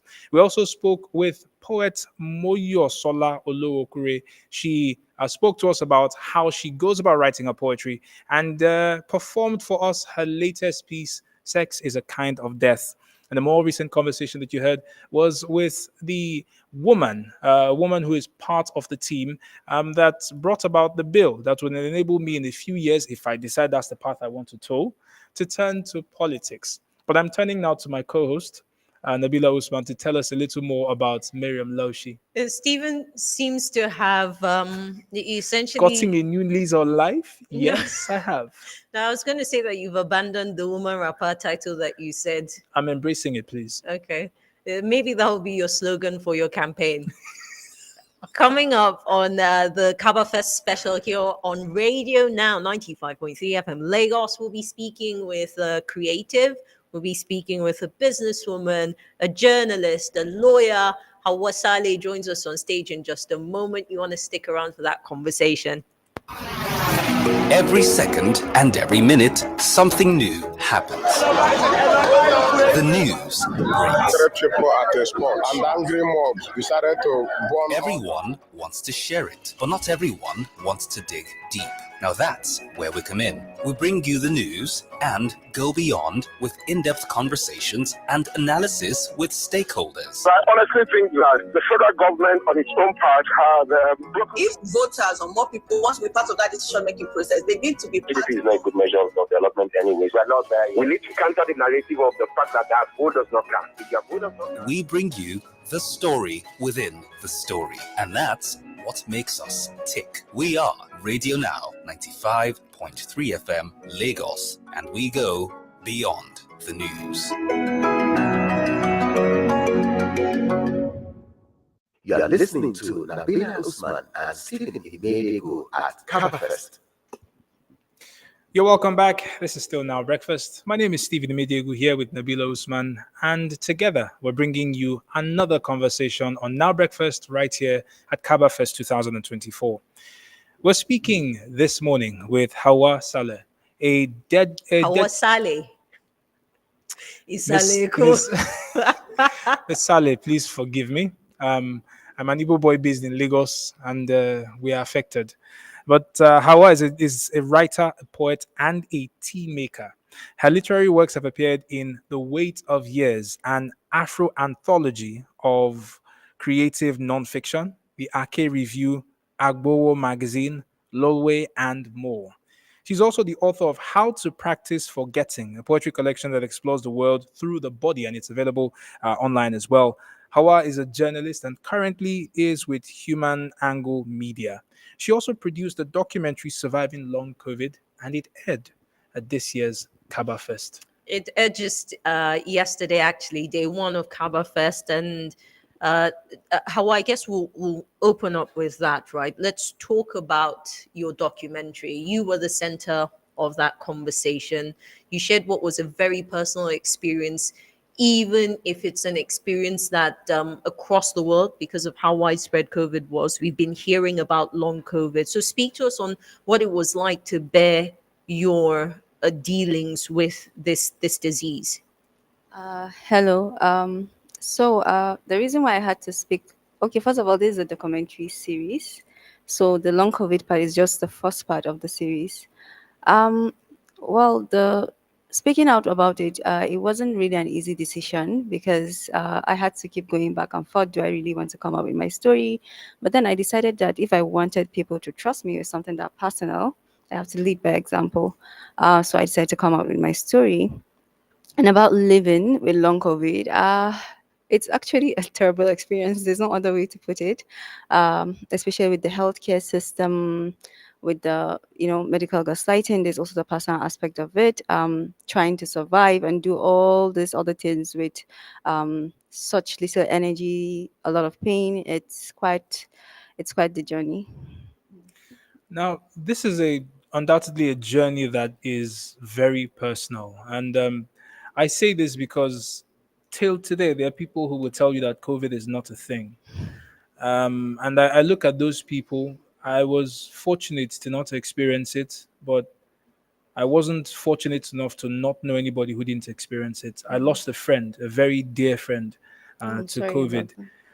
Your documentary talking about your pain, your struggles, and how long your path to recovery was. What do you think it will do to the Nigerian who would typically not believe these sort of reports about viral diseases, pandemics, and endemics? How do you think it will go about changing the mindset of the Nigerian, especially the Nigerian in healthcare?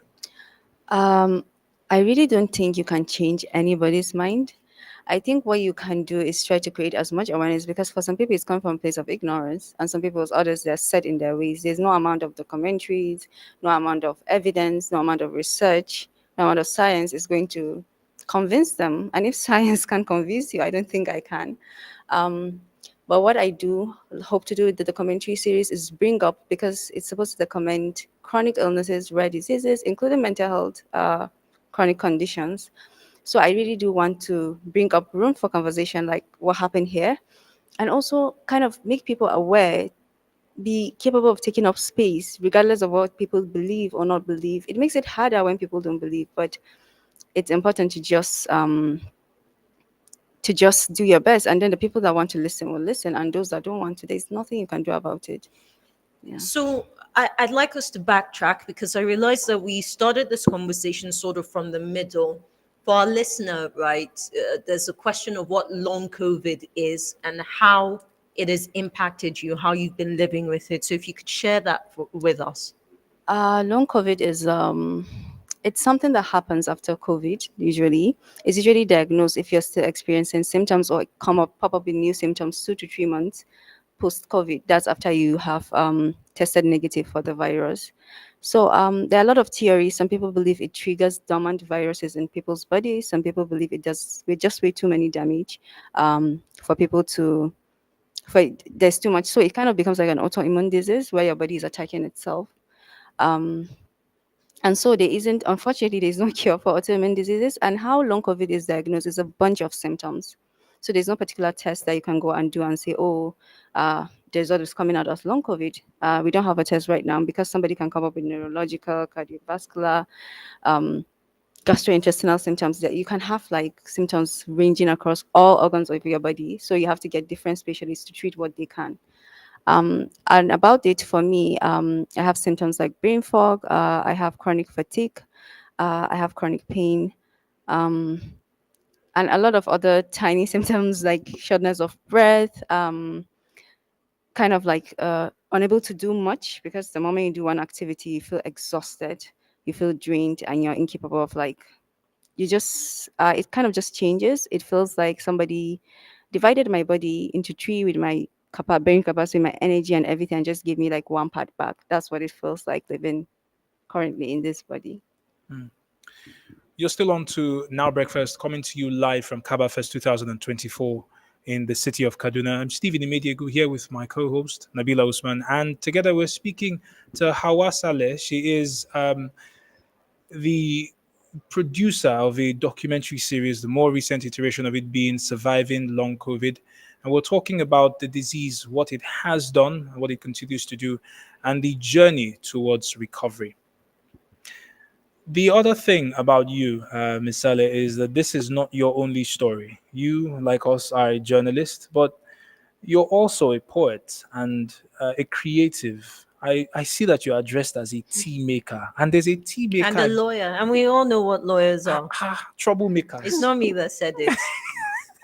Well, all these hats on you.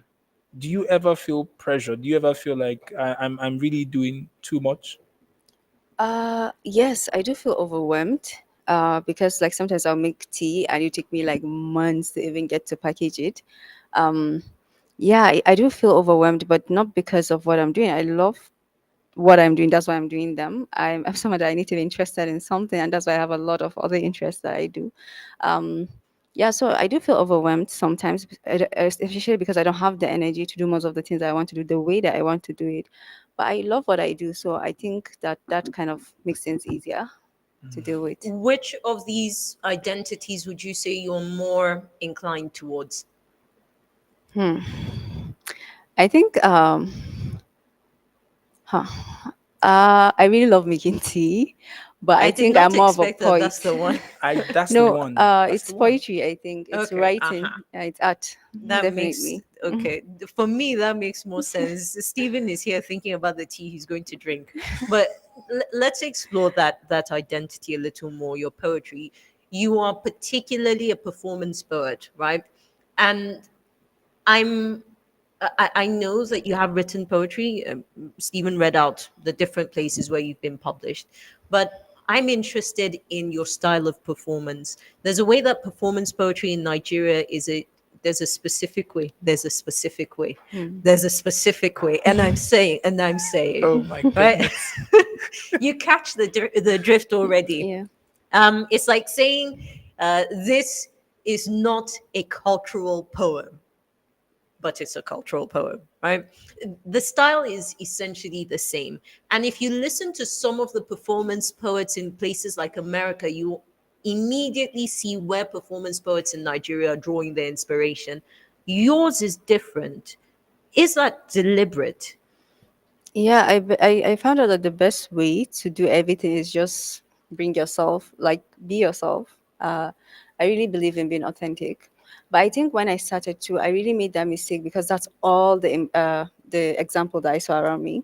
It was my friend. I can remember the first time I recorded a video. I sent it to an audio. I just for spoken word, and I sent it to my friend Angela, and she was like, I like this, but this isn't you. I can't see you in it. Well, why don't you try to use your voice? And that was what I did. I started to like just talk the way that I talk and just put the emotions behind it. So I think that really helped me in coming back to myself because I didn't see examples of that. But also about American poetry, when you go to Britain poetry, there's more diversity there. Like when you're reading, because I tend to listen to a lot more poetry than I read. But also, I'm not just a performance, but I just perform what I've written. I'm a page poet who brings the page up to the stage. So, I'm noted as being a very selfish person, and I enjoy poetry. I, at some point in my life, wrote it. So I'm hoping that somewhere in this conversation, we can convince you to perform one of your pieces for us. And while you're mulling which piece you might like to perform, I want to look at the poetry that it's described, this particular one, the collection, that how to practice forgetting, the poetry, that collection that explores the world through the body. um this is different. Just the idea of it is different. And off the top Fun of, fact, yes. it's self-published. Oh, of course it has to be now. Hmm. I know where she published it. I know where she's selling it. So it has to be. Mhm. And congratulations for that one. That was a good move. Thank you. Um, Experiencing poetry through the human body. There are some places I can think of that experience poetry as a human being as far as a human being is concerned. Maybe the skin, the ears. But what was that like? And is this one of those pieces where you went through it yourself and you thought this is too beautiful to keep? It has to be given to the world. I actually don't write anything that I don't feel. Like it doesn't have to be my experience, but I have to feel it deeply for me to be able to bring it up to stage. So yeah, it comes from a place of experience. It also comes from a place of listening and observing others. I think that really helps writing my poetry. And about the poetry collection, I'm just really fascinated with how we relate to the world, how we move around the world. So I try to always look at how my existence in the world also affects others and how others people's existence and how I interact with my environment and the things around me. And I think everybody moves through the world by experiencing the world through their bodies. So it's a very universal experience. So how do we practice forgetting? Yeah, I think that would be the poem that I would do. Okay. So maybe we'll keep that answer for the tail end of it. Um, I I'm still going to explore the concept of forgetting or the act of it because it's not just a concept. Very recently, we had the 10-year anniversary of the Chibok girls' abduction, right? And Radio Now, I mean, we covered it, we had conversations on it. One of the recurrent things that regular Nigerians said to us was that they'd forgotten, right? That they had moved on with their lives. There was at least one person who said that, she felt ashamed that she could move on with her life in this way and they couldn't, even the ones who survived the ordeal and are back home with their families. So I want you to perhaps speak to us a little more on that, how we are forgetful as a nation, whether it's a deliberate forgetting, right, to sort of cushion ourselves from the reality, or perhaps it's just carelessness. I think it's a very complex answer because there are different reasons for like different people. But I think that it's very human to get desensitized to bad news. That's the only way you can survive. You can't constantly exist in crisis. And in Nigeria, we're constantly exist in crisis. And as a journalist that's covering crisis, everything pops up. I just was it April with the no sorry May. Oh god, March, there were abductions in Kaduna that I had to Yes. cover. When I covered the Kuriga school abduction, I was kind of like experiencing a burnout. And then the Buddha abduction happened. And then I think like days later, there was another abduction that happened. And I was so overwhelmed. And I just wished that I could just disengage and not even do anything. But then I kept telling myself, I just kept feeling guilty because if I'm feeling this way, then what about the people that are experiencing it? And it felt like my guilt had no place. But there is a place for it because there is what this collective secondhand trauma, right? You can go through trauma because you're witnessing it. Um, so yeah, forgetting I think sometimes it's necessary for people's existence. And after Chibok, how many school abductions have we had? Yeah, Chibok was the biggest. It's kind of like set the It was path. a terrible moment for our Yeah. country. That was the beginning, and we've had repeated. I think totally we've had somewhere around 28 school abductions since then. And what's interesting is that in speaking of the abductions, we forget the atrocity that was committed against the Buniyadi boys who were massacred. Yeah. We continually forget that. So perhaps as a nation, we do need to come to a place of deliberate remembrance because maybe that's the doorway, the gateway to fixing these, or at least to begin healing. Yes, and I'm really happy that there are people who remember long enough to even talk about it on have anniversaries and have conversations and still advocate for the rest of the girls that are in captivity. Um, it's very like it's so much layered that sometimes like I understand why it's important to remember, but I can also understand why people would choose to forget. And I don't think I can bring myself to hold it against someone, though I think we need to practice remembering also. Apparently, we all cope with trauma in different ways. Some Mm. forget, some remember Yeah, and it's relive true. it. What is let's step into back into your creativity. What is your favorite poem of all the ones? I know they're all your babies, you love them wonderfully, but what is your favorite poem? This is going to sound cliche, but I don't think I have a favorite poem. And the reason is because I write at different stages in my life. What matters to me in 2018 may not matter that much to me today.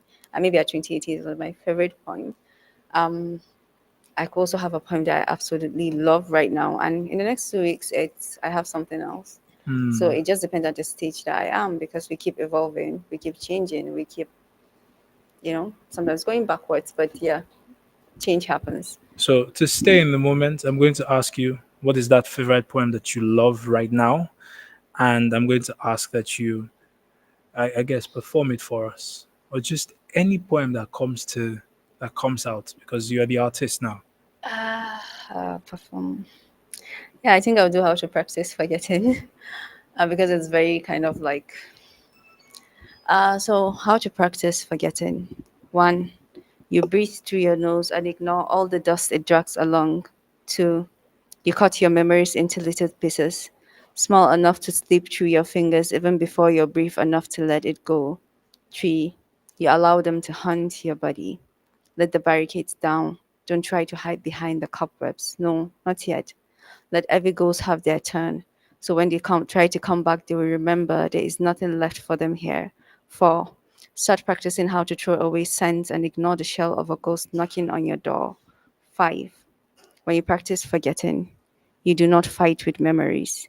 You give them space to repair themselves over and over again until they fade away from remembering. Um, you may not be able to talk about favorite poems from your collection, but this is for me. I think maybe it's at the top for me from your pieces. And I know that you're writing new ones every other day. When we spoke with Helen Habila yesterday, he said that look, his favorite piece is the most recent one right? Mhm. Whatever is the most recent book he's written is his favorite book because, it's the newest to him and he's still identifying. So I'm looking forward to that from you. I'm hoping that we will get more number poems because that's what the one, this, two, that, maybe you'll start a trend in I found Nigeria, myself practicing it just now. Like You I see, sank into it and I Stephen started is doing it one after counting. the other. Well, we want to say a big thank you to you. It's such Yeah, a thank pleasure you to so much speak for with having you me. and for giving us the awareness of long COVID and sharing your creativity with us as well. Thank you so much. Our guest, Hawa Saleh, is a poet, a journalist, a lawyer, a tea maker, even though we didn't talk too much about the tea. Stephen, we didn't want to because Stephen will leave the stage now looking for a cup. I'm still going to leave the stage and look for a cup. If you're just joining us, it's the Kabafest special here on Radio Now 95.3 FM Lagos. We're coming to you live from Kaduna City. And myself, Nabila Osman, and Stephen E. Mediegu will be in another conversation shortly with another poet. You have gotten a sense of him if you listen to the promo for Kabafest, right, you'd have heard him speaking Hausa and just going, bah. But if you didn't pay attention to it, we'll play that again for you. You get a quick sense and we dive into further conversations. Stick around. You are listening to the Radio Now Kabafest special live from Kaduna City. Calling all music and book lovers, fans of fiction and art enthusiasts. Something is brewing in Kaduna. Kabafest. Kabafest. Kabafest. Don't miss the Kaduna Book and Art Festival special on Radio Now. It's like a revival. Books, When writing The Seven Necessary Sins, did you know it would connect with women globally? He has this new book, People Live Here. It's an amazing book. poetry, Forgive me, Father, for I have sinned. Cancer had been at the edge of my throat. But once the Ayiridi dies down, the next sounds you are going to be hearing is Gas Yakari. and music. So just do when I do, when I do.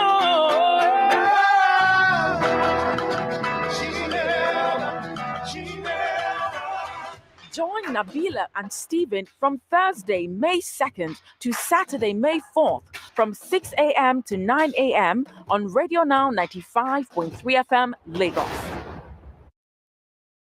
The news that matters the most is the news that hits closest to home.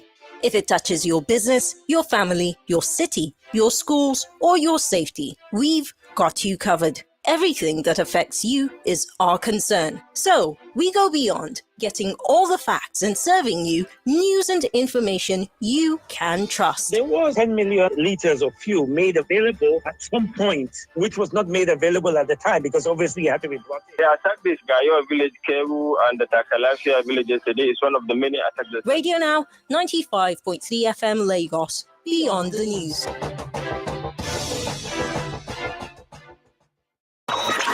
Connect with us now via our social media channels. Facebook.com/RadioNow953FM. We're on Twitter too. Connect with us there and get involved. At Radio Now 953 FM. 953 FM. Like what we do? Share it on your socials and tell everyone. Want to see some more of us? Head over and meet us on Instagram at Radio Now 953 FM. Get in touch. We'd love to hear from you. We are Radio Now 95.3 FM Lagos. You are listening to Nabila Usman and Stephen Imediego at Kabafest.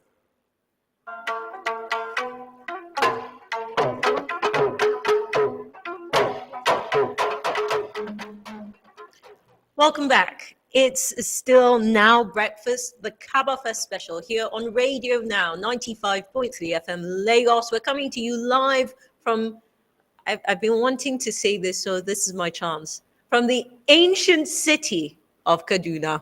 I mean, perhaps it's not so ancient because it is, the ancient city is more Kano. Thankfully, this man wants to talk because he was born in Kano. Stephen, go ahead. It is what it is. Shout out to my people listening to us from Kanu. If you're watching us on YouTube, you've made the right call because all the conversations that we've been having are curated there, and you can always watch them. You can all just, tell your people to tune in live. Tell everybody in Sabongeri, which is the only place I remember in Kanu, Airport Road as You well. fake Kano boy. Please allow me to call.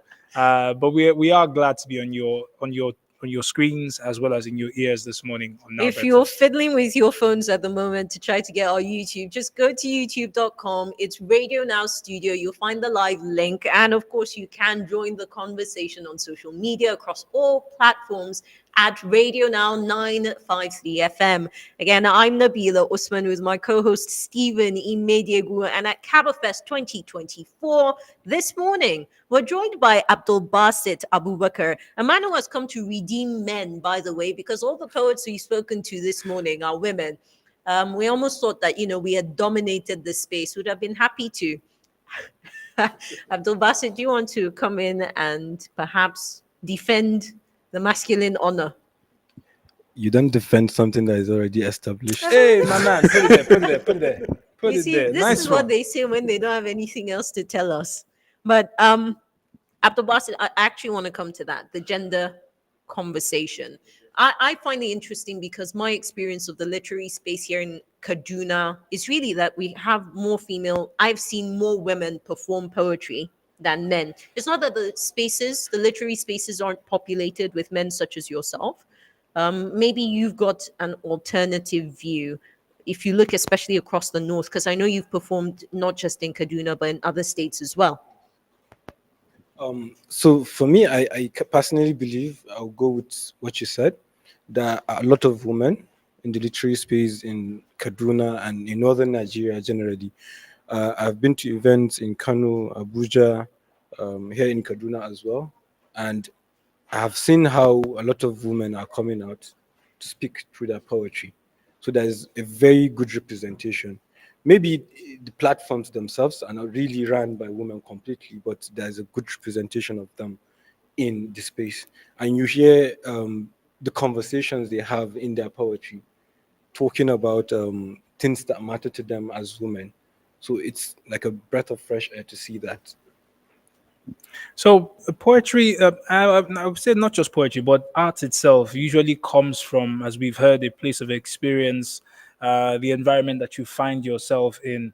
And with a lot of the poetry that I've heard women perform, especially in the last few days of being here, you hear a different perspective. In some cases, you hear some level of pain. And it's not a pain that, as a man, I can understand because I've never experienced it. I don't know what that is. Do you think that the poetry spaces and the fact that female poets are speaking up is helping us to have a better understanding of this other half of the human race?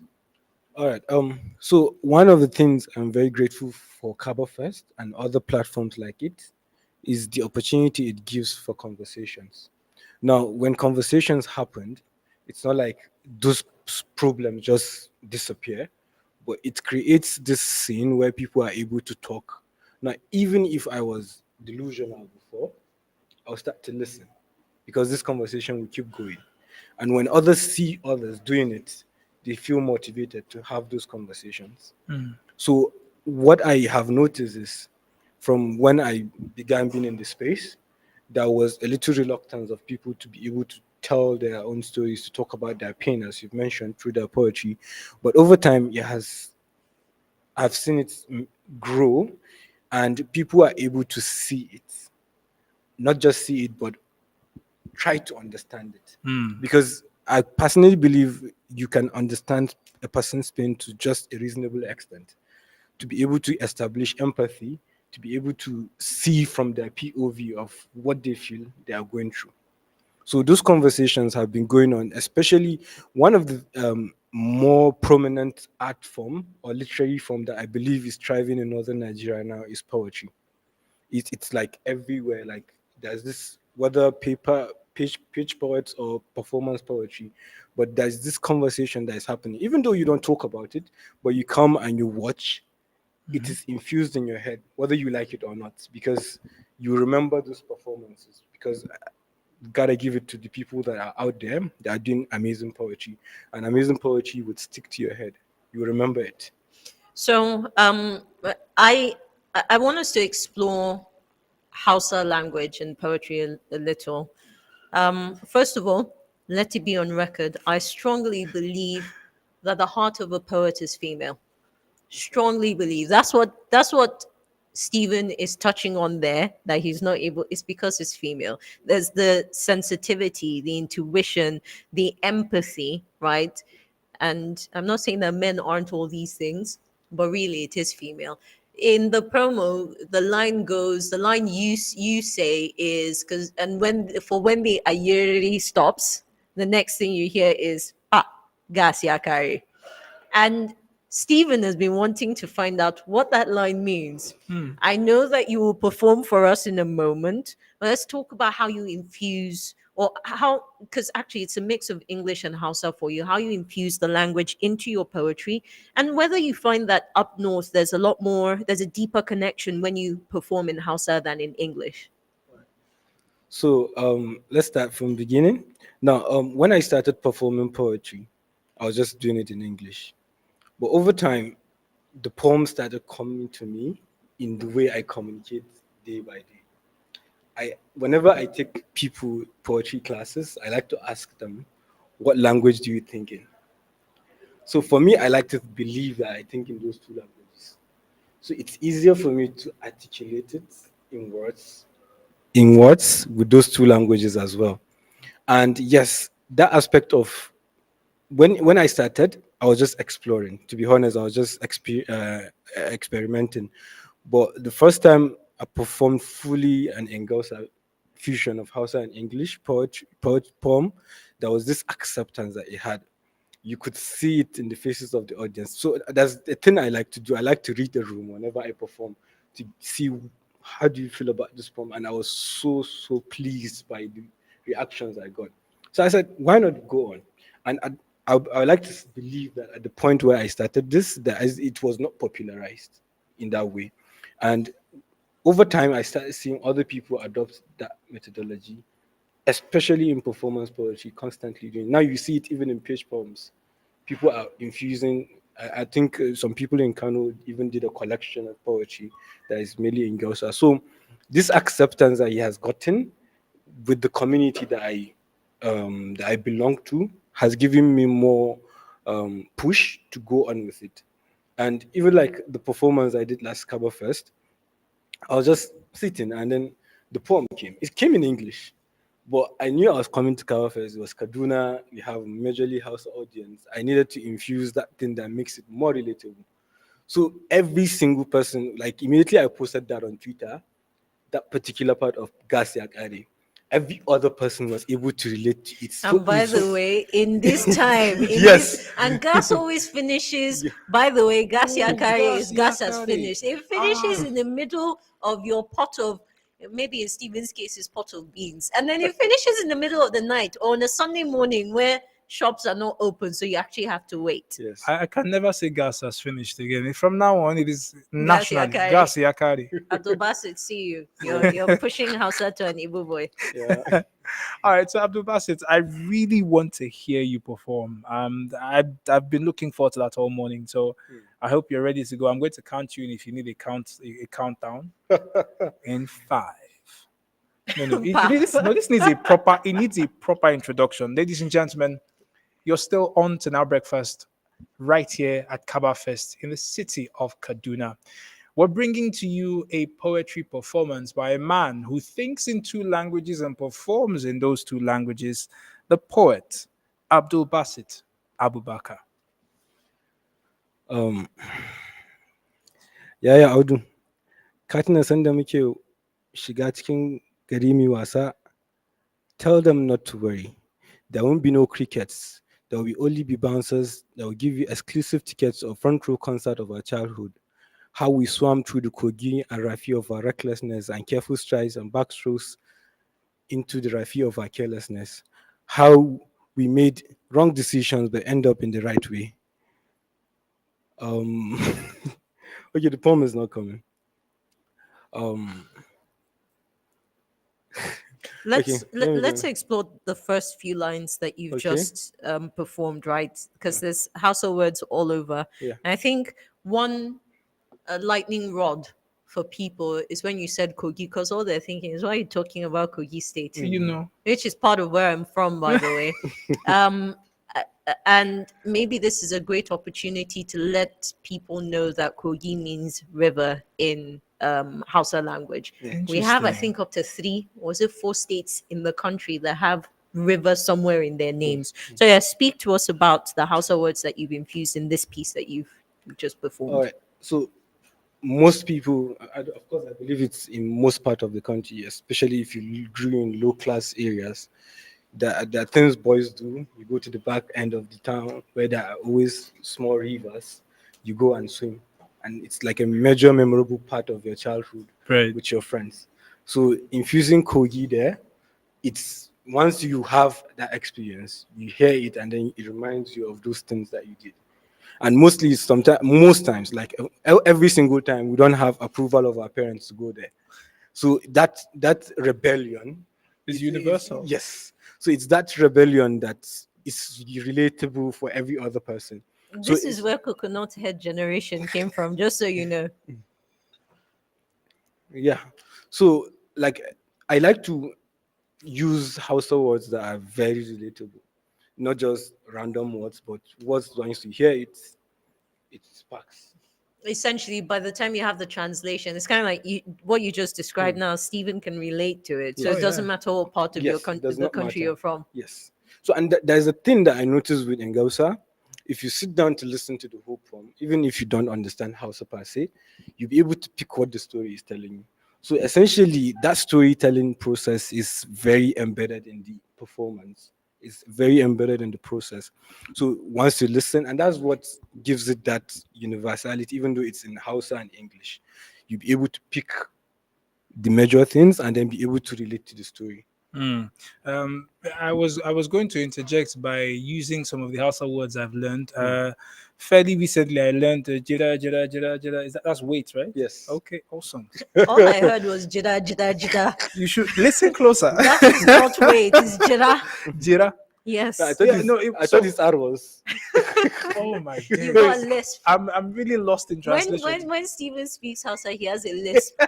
R becomes D. Jida jida jida jida. Okay. Jida. That's He what I almost thought. wants to say by your jida. Oh my days. Right. So this is what I'm thinking at this time is I see this a lot even on social media. When South Africans tweet, those who speak Swahili, they go from a sentence in English and then 3 words to the end, it drops into Swahili. And hearing your poetry, the same thing. It starts out with Hausa, goes into English, and then somehow comes back into Hausa.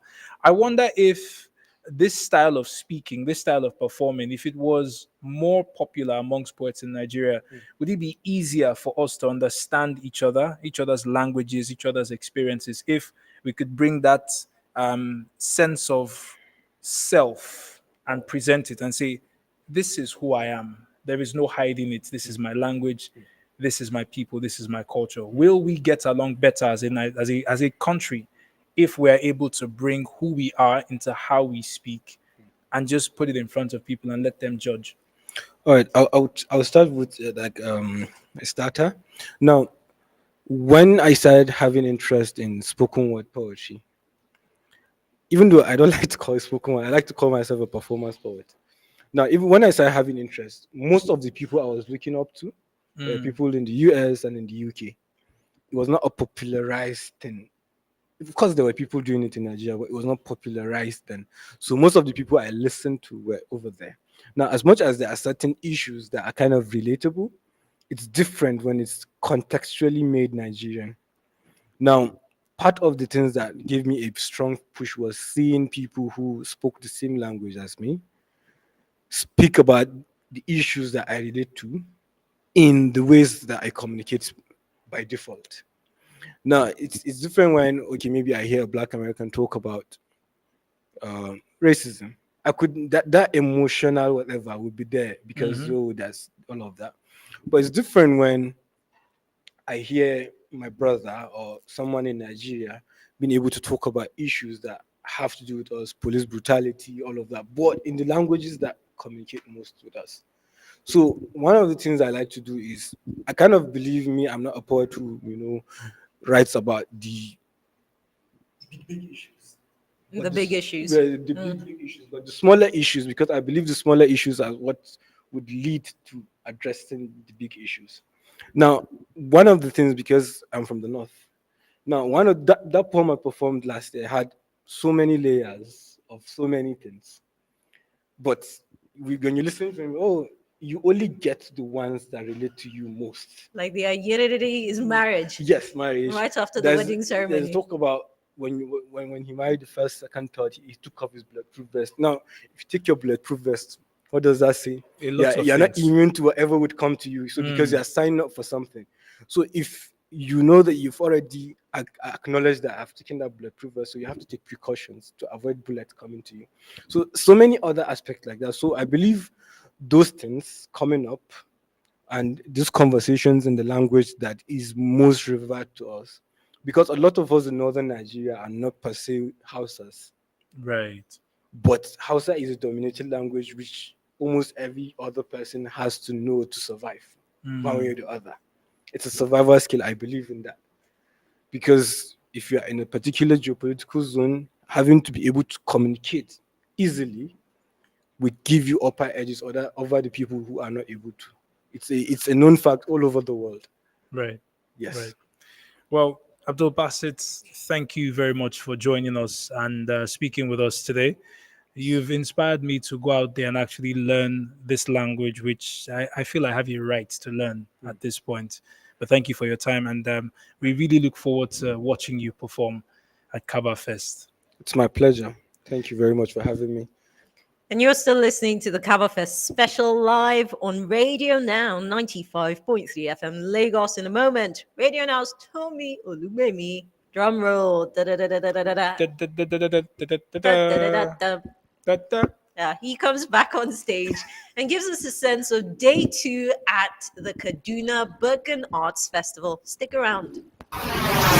Every second and every minute, something new happens. The news breaks. 3 people at a spot, and angry mobs decided to burn. Everyone wants to share it, but not everyone wants to dig deep.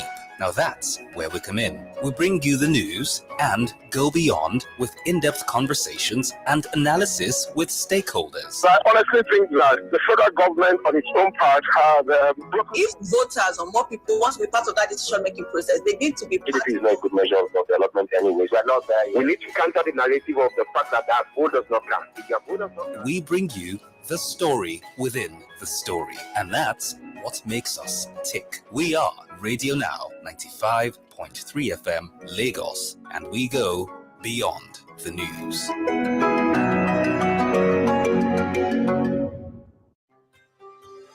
Be a part of our online community on Facebook. Like our page on www.facebook.com/This is Radio Now to join every conversation on air and get up-to-date news information on the go. You are listening to Nabila Usman and Stephen Imediego at Kabafest.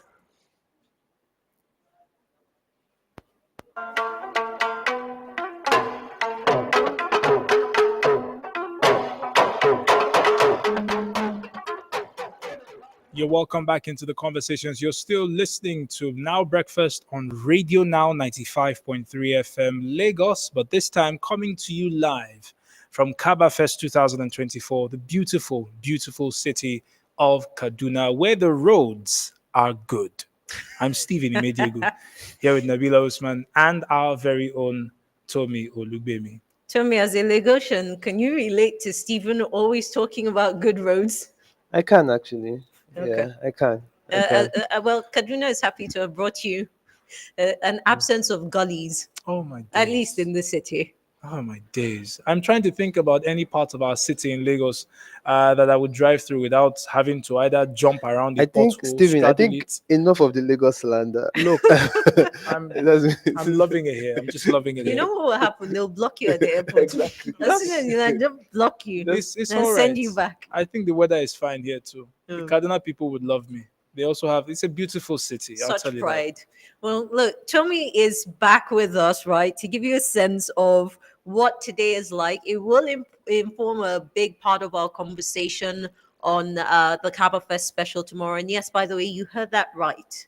Saturday, there's a live show, Kabafest special from 6 a.m. to 9 a.m. with myself, Nabila Usman, my co-host, who's almost a Hausa man at this point, Stephen Imedegu, will be here to bring you those conversations. Tommy, let's take a look at today, right? Yes. I particularly want to know which of the panels you're interested in. Tommy, yes, Tommy. you know the one I'm interested I in the don't know. most, right? So you are hosting a panel, but I'm going to take Oh. my bias aside. Did you forget? I completely forgotten. So you are hosting a panel on supporting the arts to build a lasting legacy in northern Nigeria at 2 p.m. So I'm looking forward to that. But I'm going to put my bias aside. I'm looking forward to the book chats with Richard Ali about his poetry collection, The Anguish and Vigilance of Things. So I'm really There's looking something forward to about that name. it's It's so dramatic. it is. It The really is. anguish and vigilance of things. It is. So I'm really looking forward to that. As you know, yes, I love poetry. I have a bias for poetry, so I'm really looking forward to that. I'm always happy to give the fun fact that this is the book of poems that allowed me to threaten Richard with tomatoes. Yes. What? Do you want Yes. Please, context. The first time I met Richard, we were supposed to do a book reading for him. This Open Arts had brought him to Kaduna, and I was moderating the conversation. He tweeted a day before, "Oh, I'm going to Kaduna. This is what I'm doing. I hope they don't throw tomatoes." And I thought, "Oh, brilliant idea. There's a market just 10-minute walk from me." I went there and I bought 100 naira tomatoes. It was like maybe 5 pieces or something, 5 of them. Oh my goodness. I get to the venue and I just, when we're sat, I lay it out in front and I tell the audience, if you don't like what you're hearing, just carry on and toss. He's lucky he escaped any tossings, he charmed them and deceived them. It ended up being tossed at other people at the my end of it. days. It was play, don't worry. You We were like play. you were responsible for other people getting tomatoed in public. In public. Well, it was playful tomatoing, so everybody was safe. This outfit you're wearing is very nice. How about we Thank playfully you. toss a tomato on it? All right, Stephen, leave Focus. exactly. How about you give us a sense of what you're expecting? Well, for starters, I really am looking forward to the conversations around northern Nigeria. As Tommy has said, Nabila is hosting one of them today, and you already know that's going to be my number one conversation. The bias was not even discussed. It is what it is. The second one that I'm looking forward to being a part of is the panel discussion on women and leadership in northern Nigeria. Also because of the conversations that we had with Miriam Lauchi this morning, and how I think that genuinely, if the leadership revolution that we want in Nigeria starts in the north, the rest of Nigeria will benefit from it heavily. Okay, well, the one I'm looking forward to is actually the second panel of the day, the confronting the culture of low expectations. Ooh, that's a good one. It's that's a loaded conversation, right? Especially because in the last week or so, we've had Radio Now listeners who call in and say, "You're saying, oh, this leader has tried. Meanwhile, they've done the barest minimum." And that's really it. It's that we've set a standard for performance that's so low, we don't even know what the average, the baseline should be. So I'd love to hear that conversation, especially because I also know that people believe the baseline of expectation up north is much lower than what is everywhere else in the country. Right. I'd like us to tackle that. It is a reality. I'd like us to tackle it, but also deconstruct the idea that it's all of the North that has low expectations. But yeah, Today's conversations actually also open up with a book reading, We Were Once Girls by Iwanose Odafe. She's live and direct here in Kaduna. And, she's just going to get into that conversation. It's a new book, by the way. I'm looking forward to hearing about it. Definitely, definitely. One thing I would tell you I'm looking forward to today as well is at some point, I will tell you, Nabil, I will disappear small. I've heard about local dishes and I will be sampling them and letting you, Lagos, Nigeria, know what's up. You when should I know come back. that Kabafest every year that Kabafest happens, cuisine is a part of. It's a critical part of. There's the UAE food nights. There's the Balangu night. That's a staple. Lola Shanae, the festival director, she's big on it. She's like, Balangu, yeah, bring it here. Look, I came empty, ready to be filled, both with literary arts, songs, dance. Diego. I'm Nabila Usman on the Kabafest special here in Lagos. We're gonna hand you back to Camry Apollo Hour, and as promised on radio. Now, my speaker is on standby with Camry and Stephen will be contributing live here. Now, of course, begins with Abiodun Adefolo. Abiodun is going to crucify, have a 4 in there. Abiodun Adelore is on now midday from 10 a.m. to 2 p.m. And of course, Zainab Balogun Olowo is on standby on Now Express to 6 p.m. And Bolanle Adewumi is on standby on Now Drive Time. This is Radio Now 95.3 FM Lagos, the station that takes you beyond the news. Every second and every minute, something new happens. The sport and the angry mobs decided to bomb. Everyone wants to share it, but not everyone wants to dig deep. Now that's where we come in. We bring you the news and go beyond with in-depth conversations and analysis with stakeholders. So I honestly think that the federal government on its own part has If voters or more people want to be part of that decision-making process, they need to be part. GDP is not a good measure of development anyways. We are not there. We need to counter the narrative of the fact that that vote does not count. If your vote does not count. We bring you the story within the story. And that's what makes us tick. We are 95 Lagos, and we go beyond.